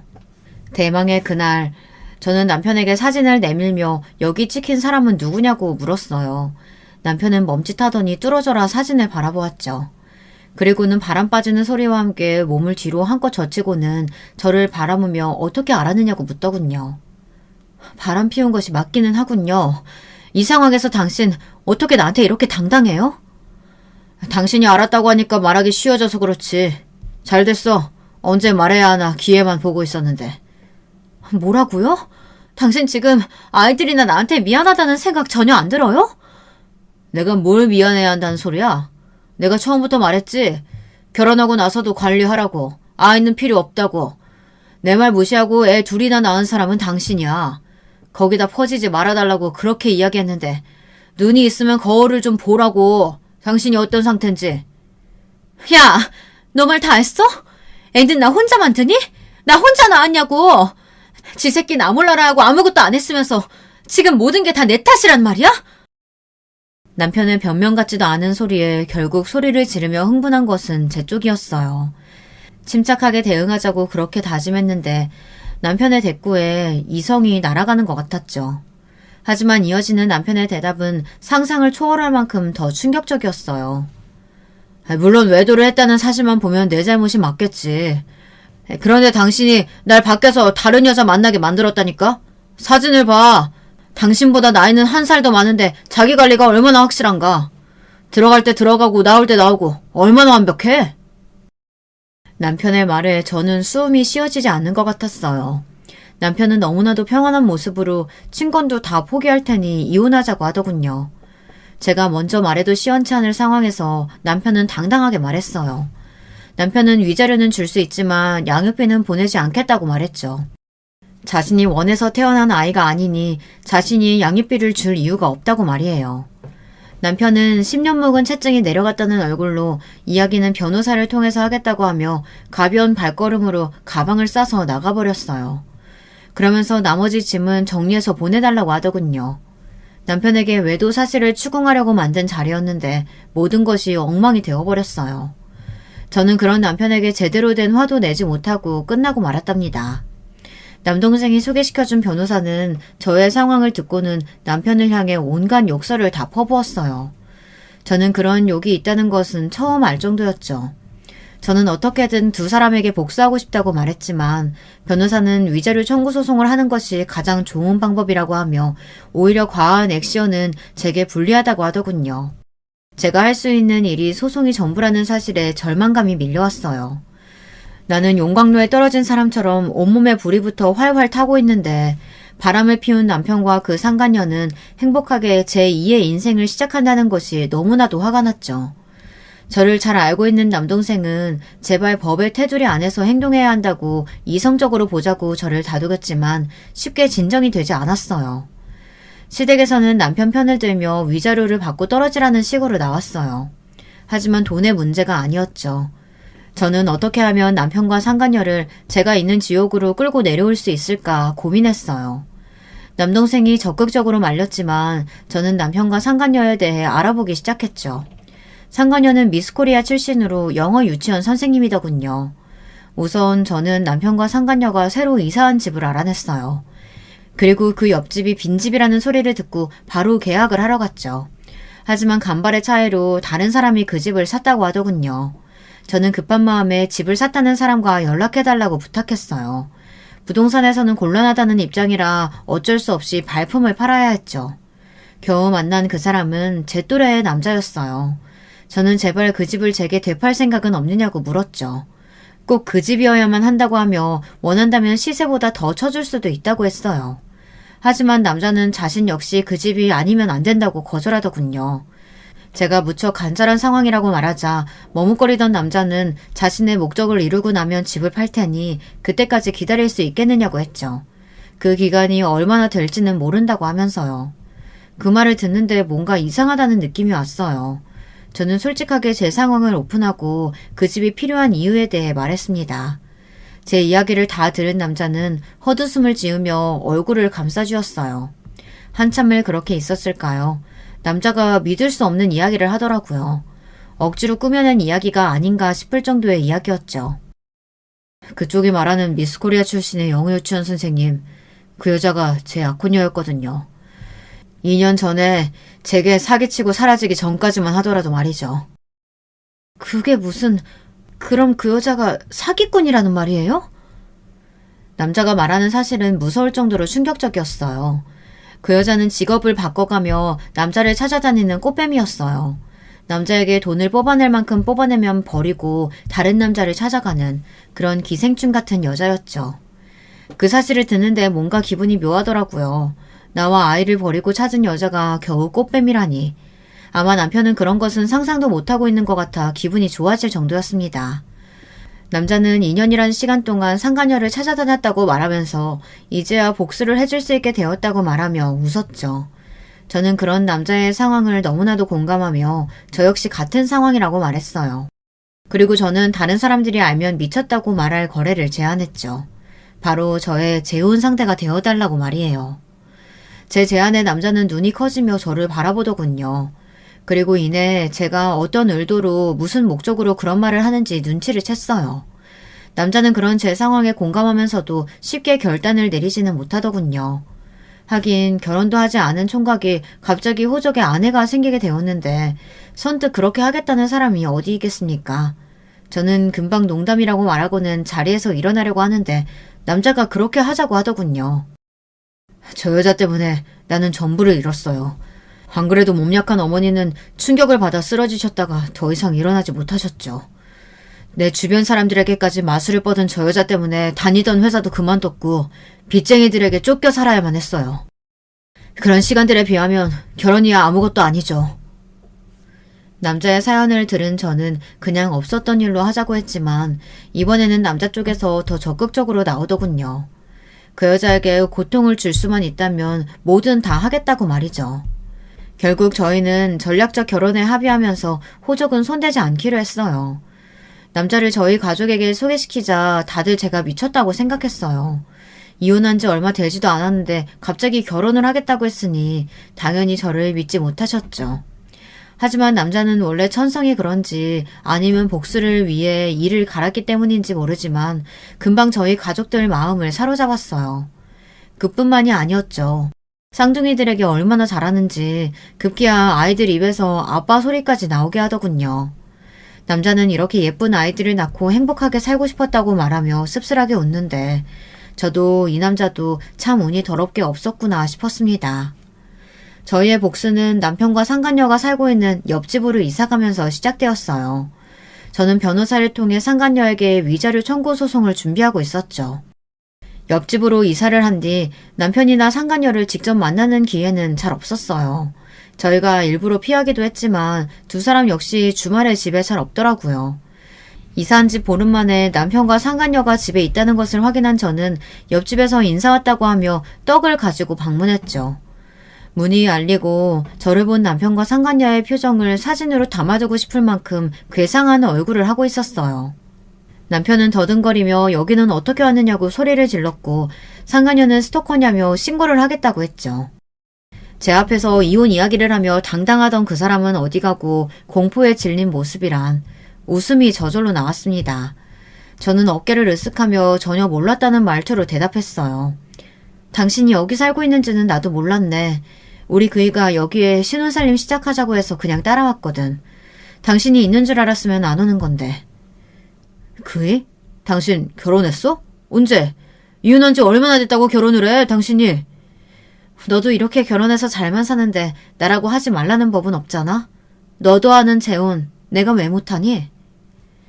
제 말에 남편은 당황하며 저를 위아래로 훑어보았어요. 저는 복수를 준비하며 이를 악물고 다이어트를 감행했죠. 다니던 도서관도 그만두고 PT에 필라테스까지 안 해본 운동이 없을 정도였답니다.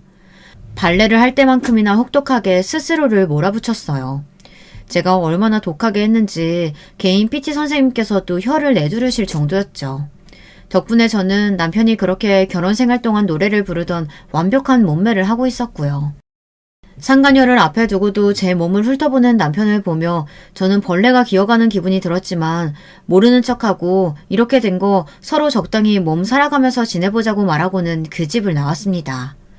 그렇게 마주한 뒤로 저는 한동안 남편을 피해 다녔어요. 재혼한 남자도 상간녀와는 아직 마주할 단계가 아니라 조심했죠. 저는 남편이 건물 지하의 수영장과 헬스장을 이용한다는 것을 알아내고는 그 시간에 맞춰 운동을 갔어요. 남편은 저를 보자마자 인상을 쓰며 고개를 돌리더군요. 하지만 그것도 얼마 못 가서 제가 움직일 때마다 제 뒤를 뚫어져라 보더군요. 계획대로 흘러가고는 있었지만 기분이 더러운 것은 어쩔 수 없었어요. 운동을 마치고 나오자 남편이 기다렸다는 듯이 제게 말을 걸더라고요. 아이들은 어쩌고 지금 이렇게 다니는 거야? 처가에 두고 재혼했어? 왜? 그 남자가 애들까지는 안 된다디? 애들? 당신 입에서 애들이 나오다니. 당신이 아빠라는 자각은 있나 봐. 우리 그이는 당신이랑 본질적으로 다른 사람이니까 헛소리 집어치워. 어디다 비교를 해? 그럼 애들은? 내가 애들 소리 들은 적이 없는데 애들은 어디 갔냐고. 너는 엄마라는 인간이 애들은 나 몰라라 하고 이렇게 남자에 미쳐도 되는 거야? 내가 너니? 우리 집에서 애들 소리가 나든 말든 무슨 상관인데. 뭐야, 엿듣고 있었어? 너 이러는 거 그 여자는 알고 있니?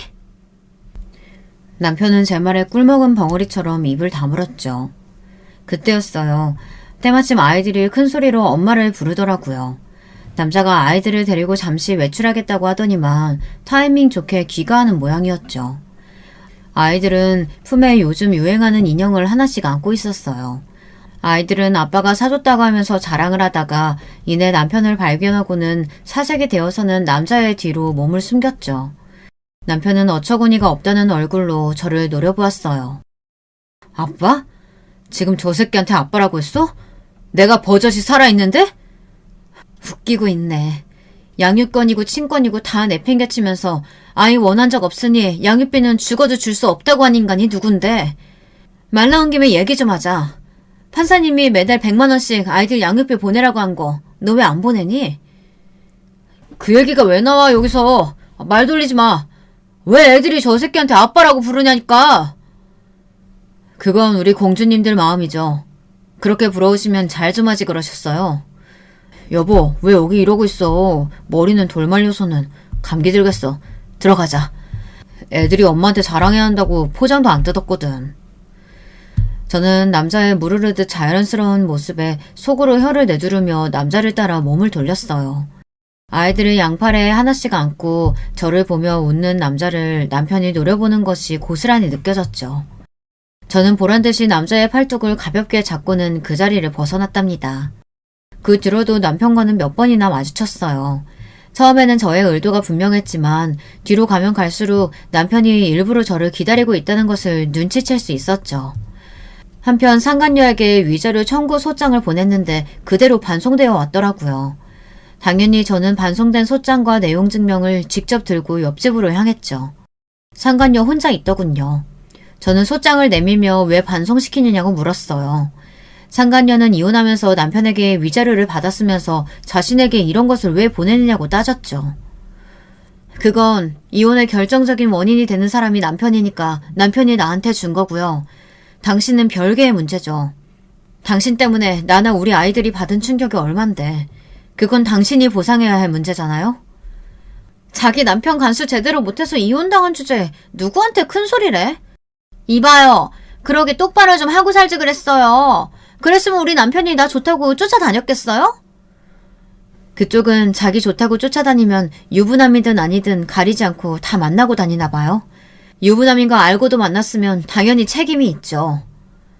내가 그쪽보다 잘나서 그런 걸 가지고 어쩌라는 거예요. 나는 돈 한 푼도 못 주니까 이거 들고 꺼져요.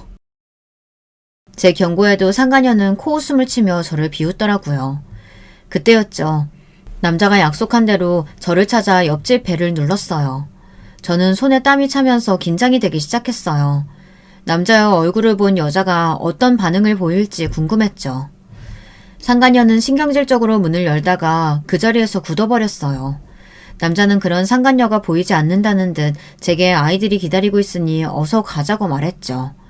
상간녀는 벌벌 몸을 떨면서 어떻게 이런 일이 있을 수 있느냐고 중얼거렸지만 저는 못 들은 척하며 우리 가족끼리 캠핑을 가기로 했다고 하며 소장 잘 읽어보라고 말하고는 집을 나왔답니다. 남자는 겉으로는 태연한 척했지만 운전대를 잡은 손이 끊임없이 떨리고 있었어요. 그리고는 당장에 달려들어 머리채를 잡아뜯고 싶은 심정이었지만 참았다고 하더군요. 그러면서 저렇게 겁에 질린 얼굴을 보니 제 제안을 받아들이길 잘했다는 생각이 들었다고 했죠. 저는 그런 남자에게 이제 시작이라고 하면서 피가 마르는 기분이 어떤 건지 생생하게 느낄 수 있게 하자고 결의를 불태웠죠.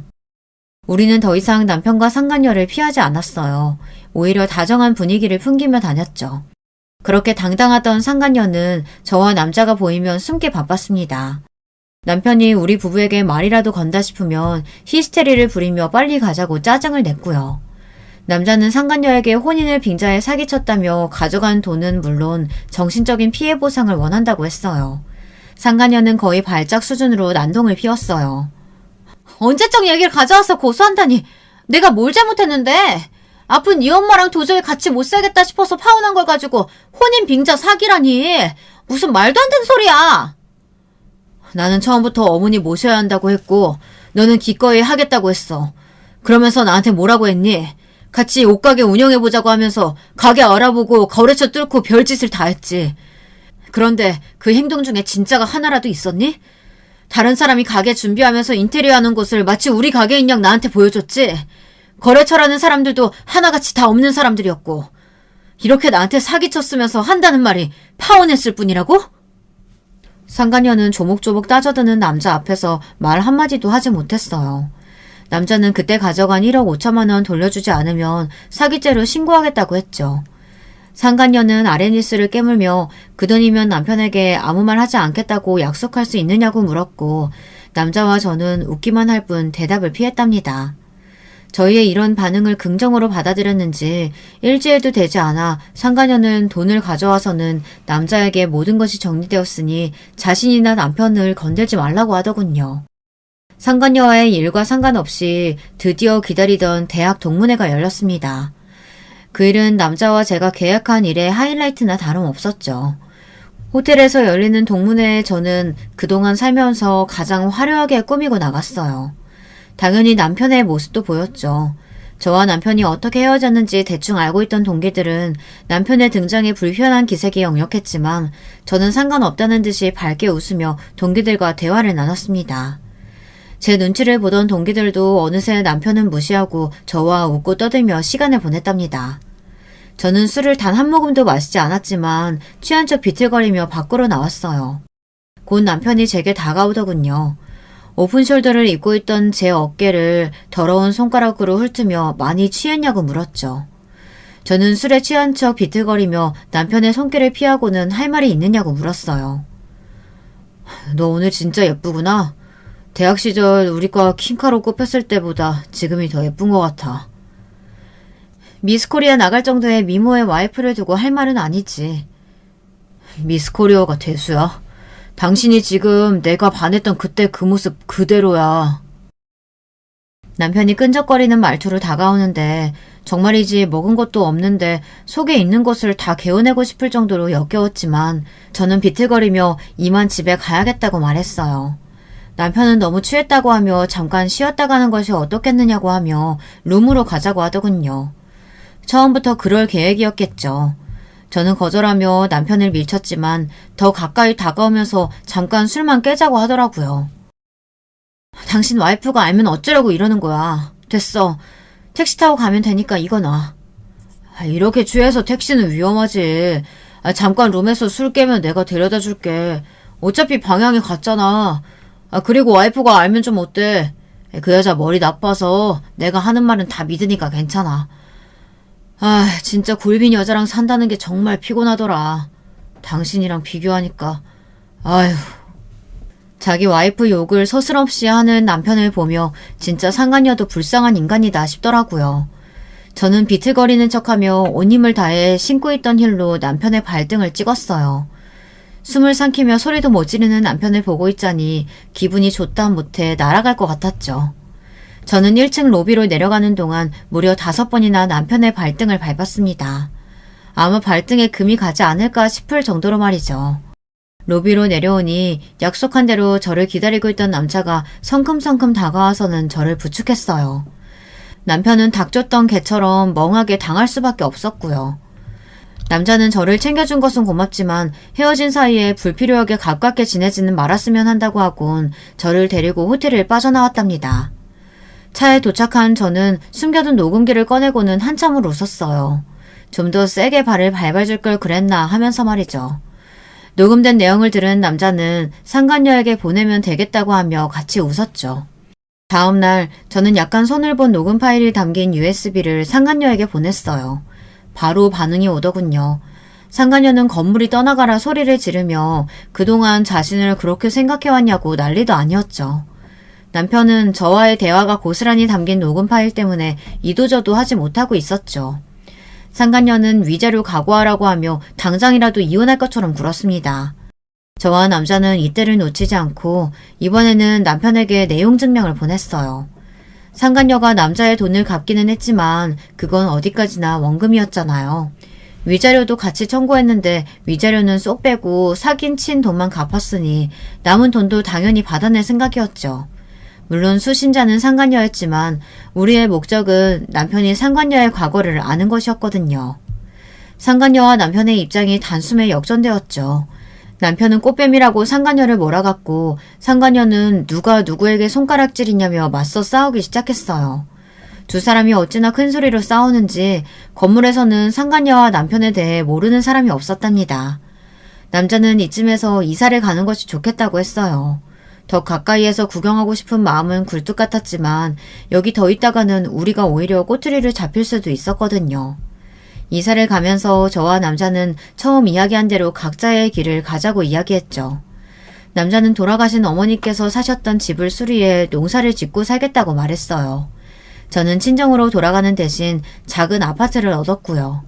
제 복수는 여기가 끝이 아니었거든요. 저는 상간녀가 일하는 직장으로 찾아가 위자료 소장을 내밀었어요.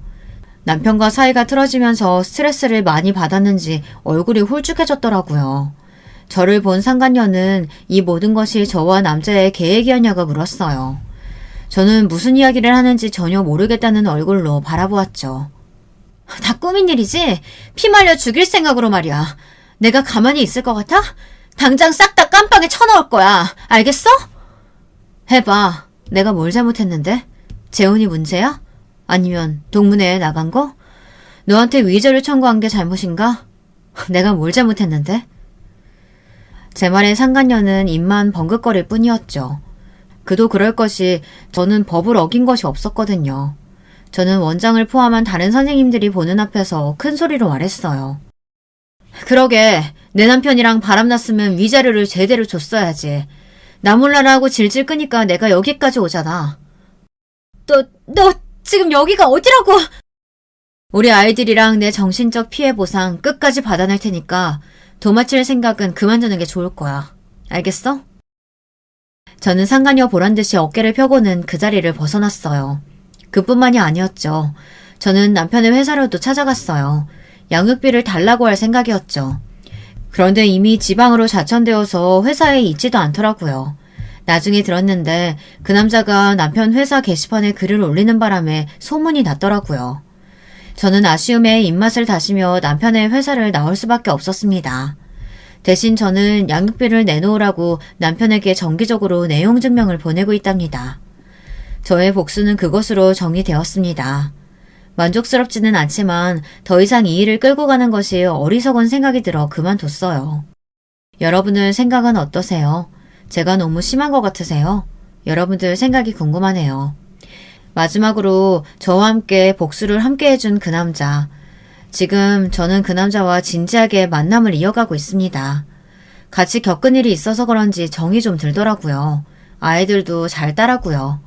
진짜 부부가 될지는 잘 모르겠습니다. 둘 사이가 어떻게 될지는 앞으로 시간이 해결해주지 않을까요?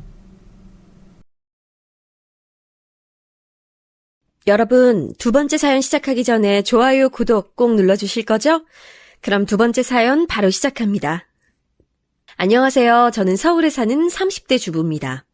날도 추운데 사연 유튜브 듣다 보니 자꾸 제 옛날 일이 생각이 나서요. 어디다 잘하지 못했던 제 얘기도 한번 털어놔보고 싶었어요. 제가 결혼하기 전 일이에요. 전 처녀적에 좀 빨리 결혼하고 싶어하는 쪽이었어요. 어려서부터 계속 좋은 남자, 멋있는 남자 만나서 다정하고 따뜻한 가정을 꾸리고 싶은 마음이 있었거든요.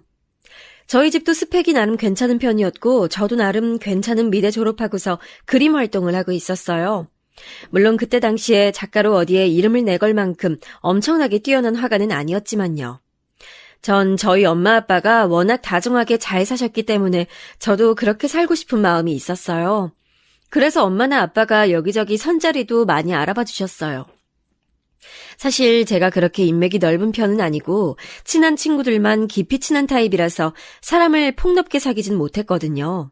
그래서 남자친구를 많이 사귀진 못했고 대신 졸업 후에 부모님의 인맥으로 여기저기서 소개를 받아서 만나보곤 했어요. 그런데 소개받아서 만나는 사람 중에 저랑 딱 맞는 사람이 있을 확률이 뭐 얼마나 있겠어요? 꽤 많이 만나봤지만 실패도 많이 했어요. 그래서 20대 중반쯤에는 좀 초조해져 있었죠. 졸업 후에 친구들은 취업하거나 화가가 돼서 잘 나가던지 아니면 좋은 집안, 좋은 남편 만나서 시집가서 떵떵거리고 살았거든요. 미대 출신이라 대학 친구들이 거의 다 무척 예뻤고 그래서인지 더 그런 경향이 심했어요. 미영아, 너 아직 소식 없어?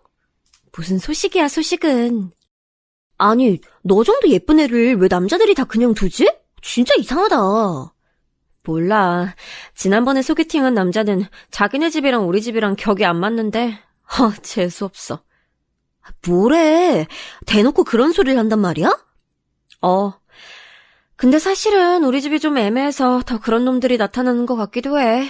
겉으로 보기엔 그럴싸해 보이는데 사실 알고 보면 그렇게 막 잘 나가진 않으니까. 사실 저희 집은 아빠가 사업을 하시고 엄마가 겉으로나마 교수 타이틀을 가지고 계셨어요. 오빠는 정신과 의사였는데 당시엔 해외 의과대학에 나가서 임시연구원으로 일하고 있었고요. 근데 아빠의 사업은 그냥저냥 중소기업 정도였고 엄마는 지방에 좀 이름 없는 대학 교수 대우 같은 거라서 이름만큼 스펙이 좋지는 않았었죠. 재산도 평균보다야 많았지만 그렇다고 아주 부자라고 하기도 좀 애매했고요. 그래서인지 겉으로만 대충 보고 선부러운 사람들이 나중에 실망하는 경우도 종종 있었어요. 그러던 중에 어느 날 엄마가 저한테 그러시더라고요. 얘 미영아, 이번에 엄마 친구 순자 아줌마 있지? 순자 아줌마가 너 소개해줄 남자 있다고 선 한번 봐보라더라? 순자 아주머니? 그 아주머니면 되게 잘 사시는 분이잖아. 그래, 그래서 믿을 만한 것 같아서 너한테 말하는 거야. 순자도 한 다리 건너 아는 사람이라고 하긴 하던데 그래도 그 남자가 변호사고 집안도 좋다더라. 와, 진짜? 아니, 근데 스펙만 좋으면 안 되는데 성격도 좋고 다정한 사람이어야 되는데. 아유, 얘 그거야 만나봐야 아는 거지. 그러다가 막 외모 엄청 깨는 거 아니야? 그렇게 스펙 좋은 사람이 왜 자기가 안 만나고. 그거야 우리가 어찌 알겠니. 한번 만나보기나 해봐. 그래서 저는 선자리를 나가게 됐어요. 사실 선자리도 꽤나 여러 번 봐왔고 이런 식으로 남자를 만나는 것도 많이 해봐서 그리 떨리진 않았죠. 만나기 전에는 뭐 남자가 이렇게 좋다, 집안도 좋다 하는 말도 무척 많이 들었는데 나중에 가서 실망하는 경우도 많았으니까요. 전 그래서 별다른 기대를 하지 않고 가서 앉아 있었어요. 그런데 나타난 남자는 생각보다 너무 괜찮았어요. 겉모습도 키가 제법 큰데다 피부도 하얗고 안경 쓴 모습이 상당히 훈남이더라고요. 게다가 말할 때도 굉장히 예의 바른 편이었고 이야기를 나누다 보니 무척 스마트한 사람이기도 했어요. 미영 씨는 다정한 사람을 좋아한다고 들었어요. 네? 네. 제가 이상형이 다정하고 온화한 사람이어서요. 전 어때 보이세요? 네? 처음이라 잘 모르긴 하겠지만 배려심 깊은 분이신 것 같아요. 남자는 제 대답이 좋다는 듯 웃더라고요. 전 가슴이 두근거렸고 만남이 끝난 후 애프터가 들어왔을 때 당연히 승낙했어요. 그리고 만남을 지속했죠. 거의 석 달 이상 만났을 때 우리는 어느새 사귀고 있었어요. 정식으로 남자친구가 사귀자고 한 적은 없었지만 그 정도야 당연하다는 듯이 패스하고 자연스럽게 사귀는 사이가 된 거였지요. 남자친구는 큰 로펌에 다니는 변호사였고 그래서 엄청나게 바쁠 때도 많아서 제가 로펌 앞에까지 가서 만나는 경우도 많았어요. 하지만 그게 나쁘다거나 하진 않더라고요. 워낙 스펙도 좋은 사람이고 정장 갖춰 입고 나와서 기쁘게 저를 맞이하는 남자친구의 팔짱 끼고 거리를 걷는 것 자체가 무척 즐거운 일이었거든요. 엄마는 제가 선에서 만난 남자와 사귀기 시작하자 엄청나게 관심을 가지고 이것저것 물으시더라고요. 어때? 그 남자. 네 남자친구지 이제? 어떤 것 같아? 순자도 궁금해하더라. 어떻게 진행되고 있는지. 뭐 그런 걸 가지고 궁금해하시고 그래. 엄마 친구분들끼리 우리 얘기 막 수다 떨고 그러는 거 아니지? 말은 좀 나오지 뭐. 친구 중에 하나가 소개해줬는데 그럼 그걸 어떡하니? 어차피 이 얘기 나올 수밖에 없지. 그래서 그 남자 어떤데? 다정해. 그리고 변호사라서 나한테 돈도 잘 쓰고 말하는 거 들어보면 아주 단정한 사람이야. 나중에 혹시 결혼하면 내가 너무 게으르고 해퍼서 문제되는 거 아닐까 싶을 정도로 그래. 얘는 남편이 좀 딱 부러지는 스타일이면 마누라는 부드러워도 괜찮아. 둘 다 딱 부러지면 그게 오히려 문제되기도 한다 너. 그런가? 그래. 너랑 너 남자친구랑 참 잘 맞나 보다. 결혼해도 잘 살겠네. 엄마가 너무 신나서 말씀을 하셔서 저는 좀 어이가 없어서 피식 웃었어요. 기르는 강아지를 품에 안고서 엄마한테 타박을 하듯이 말했었죠. 사귄 지 석 달밖에 안 됐는데 무슨 결혼이야 엄마. 너무 앞서가지 마. 무슨 소리야. 지금 순자가 니네 결혼 언제 하냐고 하던데. 순자 아주머니가? 저는 조금 놀라서 엄마를 봤어요. 아니 사귄 지 석 달인데 벌써 중매해준 분이 결혼을 물어보시다니 좀 이른 것 같았거든요. 그래. 왜 네 남자친구 순자가 한 다리 건너 아는 사람이라고 했잖아. 고향에서 순자가 건너 아는 사람이었는데 그 사람이 네 남자친구 집안을 잘 아는데 그 집안에서 빨리 결혼하라고 그렇게 성화래. 남자는 빨리 결혼해야 안정되는 거라고. 아, 그렇구나. 하긴 부모님들이 결혼하라 말씀하신다고 지난번에 스치듯이 얘기하긴 했어. 아이고 얘. 그게 네 남친이 의종 떠본 거겠지. 대놓고 말하기엔 아직 너무 이르니까 말이야. 그런가? 저는 고개를 갸우뚱했어요. 사실 아직 사귄 지 얼마 되지도 않아서 결혼할 시기인가 싶긴 했지만 남자친구는 정말 마음에 들었고 좋았거든요. 제 인생에 이보다 더 좋은 남자를 만날 수 있을까 싶은 느낌이 들긴 했죠. 저는 그 주에 남자친구를 만났어요. 제가 카페에 가서 앉아있는데 밖에서 남자친구가 오는 모습을 보니 정말 너무 근사하더라고요. 전 그 순간 이 사람과 결혼해야겠다는 마음이 굳어졌어요. 남자친구는 마치 저하고 텔레파시라도 통한 것처럼 그날 저한테 결혼하자는 말을 꺼내서 그날 바로 결혼하기로 결정됐어요. 결혼하기로 결정하고선 바로 상견례와 웨딩홀 예약 등 필요한 절차들을 진행하기로 했죠. 남자친구는 정말 일을 잘하고 일처리도 빠른 사람이라서 제가 뭐 손을 댈 게 없었어요. 참, 오빠는 섬세하기도 하고 어떻게 하다가 여태 결혼을 못한 거예요? 남자친구는 저보다 4살 위였어요. 딱 30이 되는 나이였는데 그때까지 이런 사람이 결혼을 하지 않고 있다가 중매로 저한테 온 게 이상할 지경이었죠. 글쎄, 여태 사귄 여자친구들이 그렇게 좋은 사람이 아니었거든. 다들 내가 마음에 들지 않기도 하고. 나도 그 사람들하고 사이가 좋아지질 않았고 그래서였던 것 같아. 신기하다. 오빠 성격이 이렇게 좋은데. 게다가 솔직히 오빠네 부모님도 굉장하시잖아요. 남자친구네는 사실 아버님 쪽보다 어머님 쪽이 더 스펙이 좋은 분이었어요. 어머님은 의사셨는데 어느 병원 부원장으로 재직 중이시더라고요. 아버님은 예전에 회사 중역이셨다는데 건강이 안 좋아서 일을 그만둔 지 오래라고 하셨고요. 남자친구는 어깨를 으쓱하며 웃더라고요. 나도 잘 모르겠어. 이렇게 된 것도 사실 인연이지 뭐. 결혼같이 중대한 일이 사람 마음대로 안 되는 경우가 무척 많잖아. 그건 그렇죠, 사실. 납득이 가는 말이었죠. 그리고 곧 남자친구는 먼저 저희 집에 인사를 하겠다며 선물을 들고 찾아왔어요. 엄마 아빠는 처음으로 딸내미가 데려간 남자친구를 본다고 잔뜩 긴장하고 계시다가 남자친구와 식사를 하고서 마음에 드셨는지 얼굴에 웃음꽃이 활짝 피셨더군요. 저도 그 모습이 무척 만족스러웠어요. 아유, 한우까지 사오고 말이야. 우리 예비 사위 덕을 많이 보네? 아닙니다, 장모님. 웨딩홀 예약이 겨우 6개월도 안 남았는데요. 미리 찾아뵀어야 했는데 제가 일이 너무 바쁜 바람에 죄송합니다. 안 그래도 돼. 어쩜 이렇게 순자가 좋은 청년을 소개해줬을까? 남자친구는 부모님과 능숙하게 대화하면서 웃었어요. 과연 로펌 변호사라 대화하는 일이 많아서 그런지 부모님 대하는 것도 아주 익숙하더라고요. 약간 변호사가 고객 대하는 정중함이 느껴지긴 했지만요. 우리 미영이도 시댁에 인사드리러 가야 할 텐데 저게 너무 어려서 잘할지 모르겠네. 아닙니다. 상견례 전에 미리 스트레스 받을 필요 있나요? 며느리 되는 분들이 시댁 때문에 얼마나 많이 스트레스 받는지 저도 조금 알긴 하는데요. 그래도 먼저 인사를 해야 하지 않을까? 아닙니다. 제가 이미 어머니 아버지께 말씀드렸어요. 상견례 할 때 처음 뵙게 될 거라고요. 그리고 결혼하고 나서도 가능하면 시댁하고 접촉을 줄이긴 할 겁니다. 어머, 참 좋은 남편이다, 정말. 미영아, 너 정말 남편감 하나 잘 얻었어. 엄마가 정말 부럽다는 듯한 말투로 저한테 말씀하셨어요. 저도 남자친구가 너무 믿음직하고 좋아서 얼굴이 빨개졌지요. 그리고 그날 저는 남자친구한테 제 방을 구경시켜줬어요.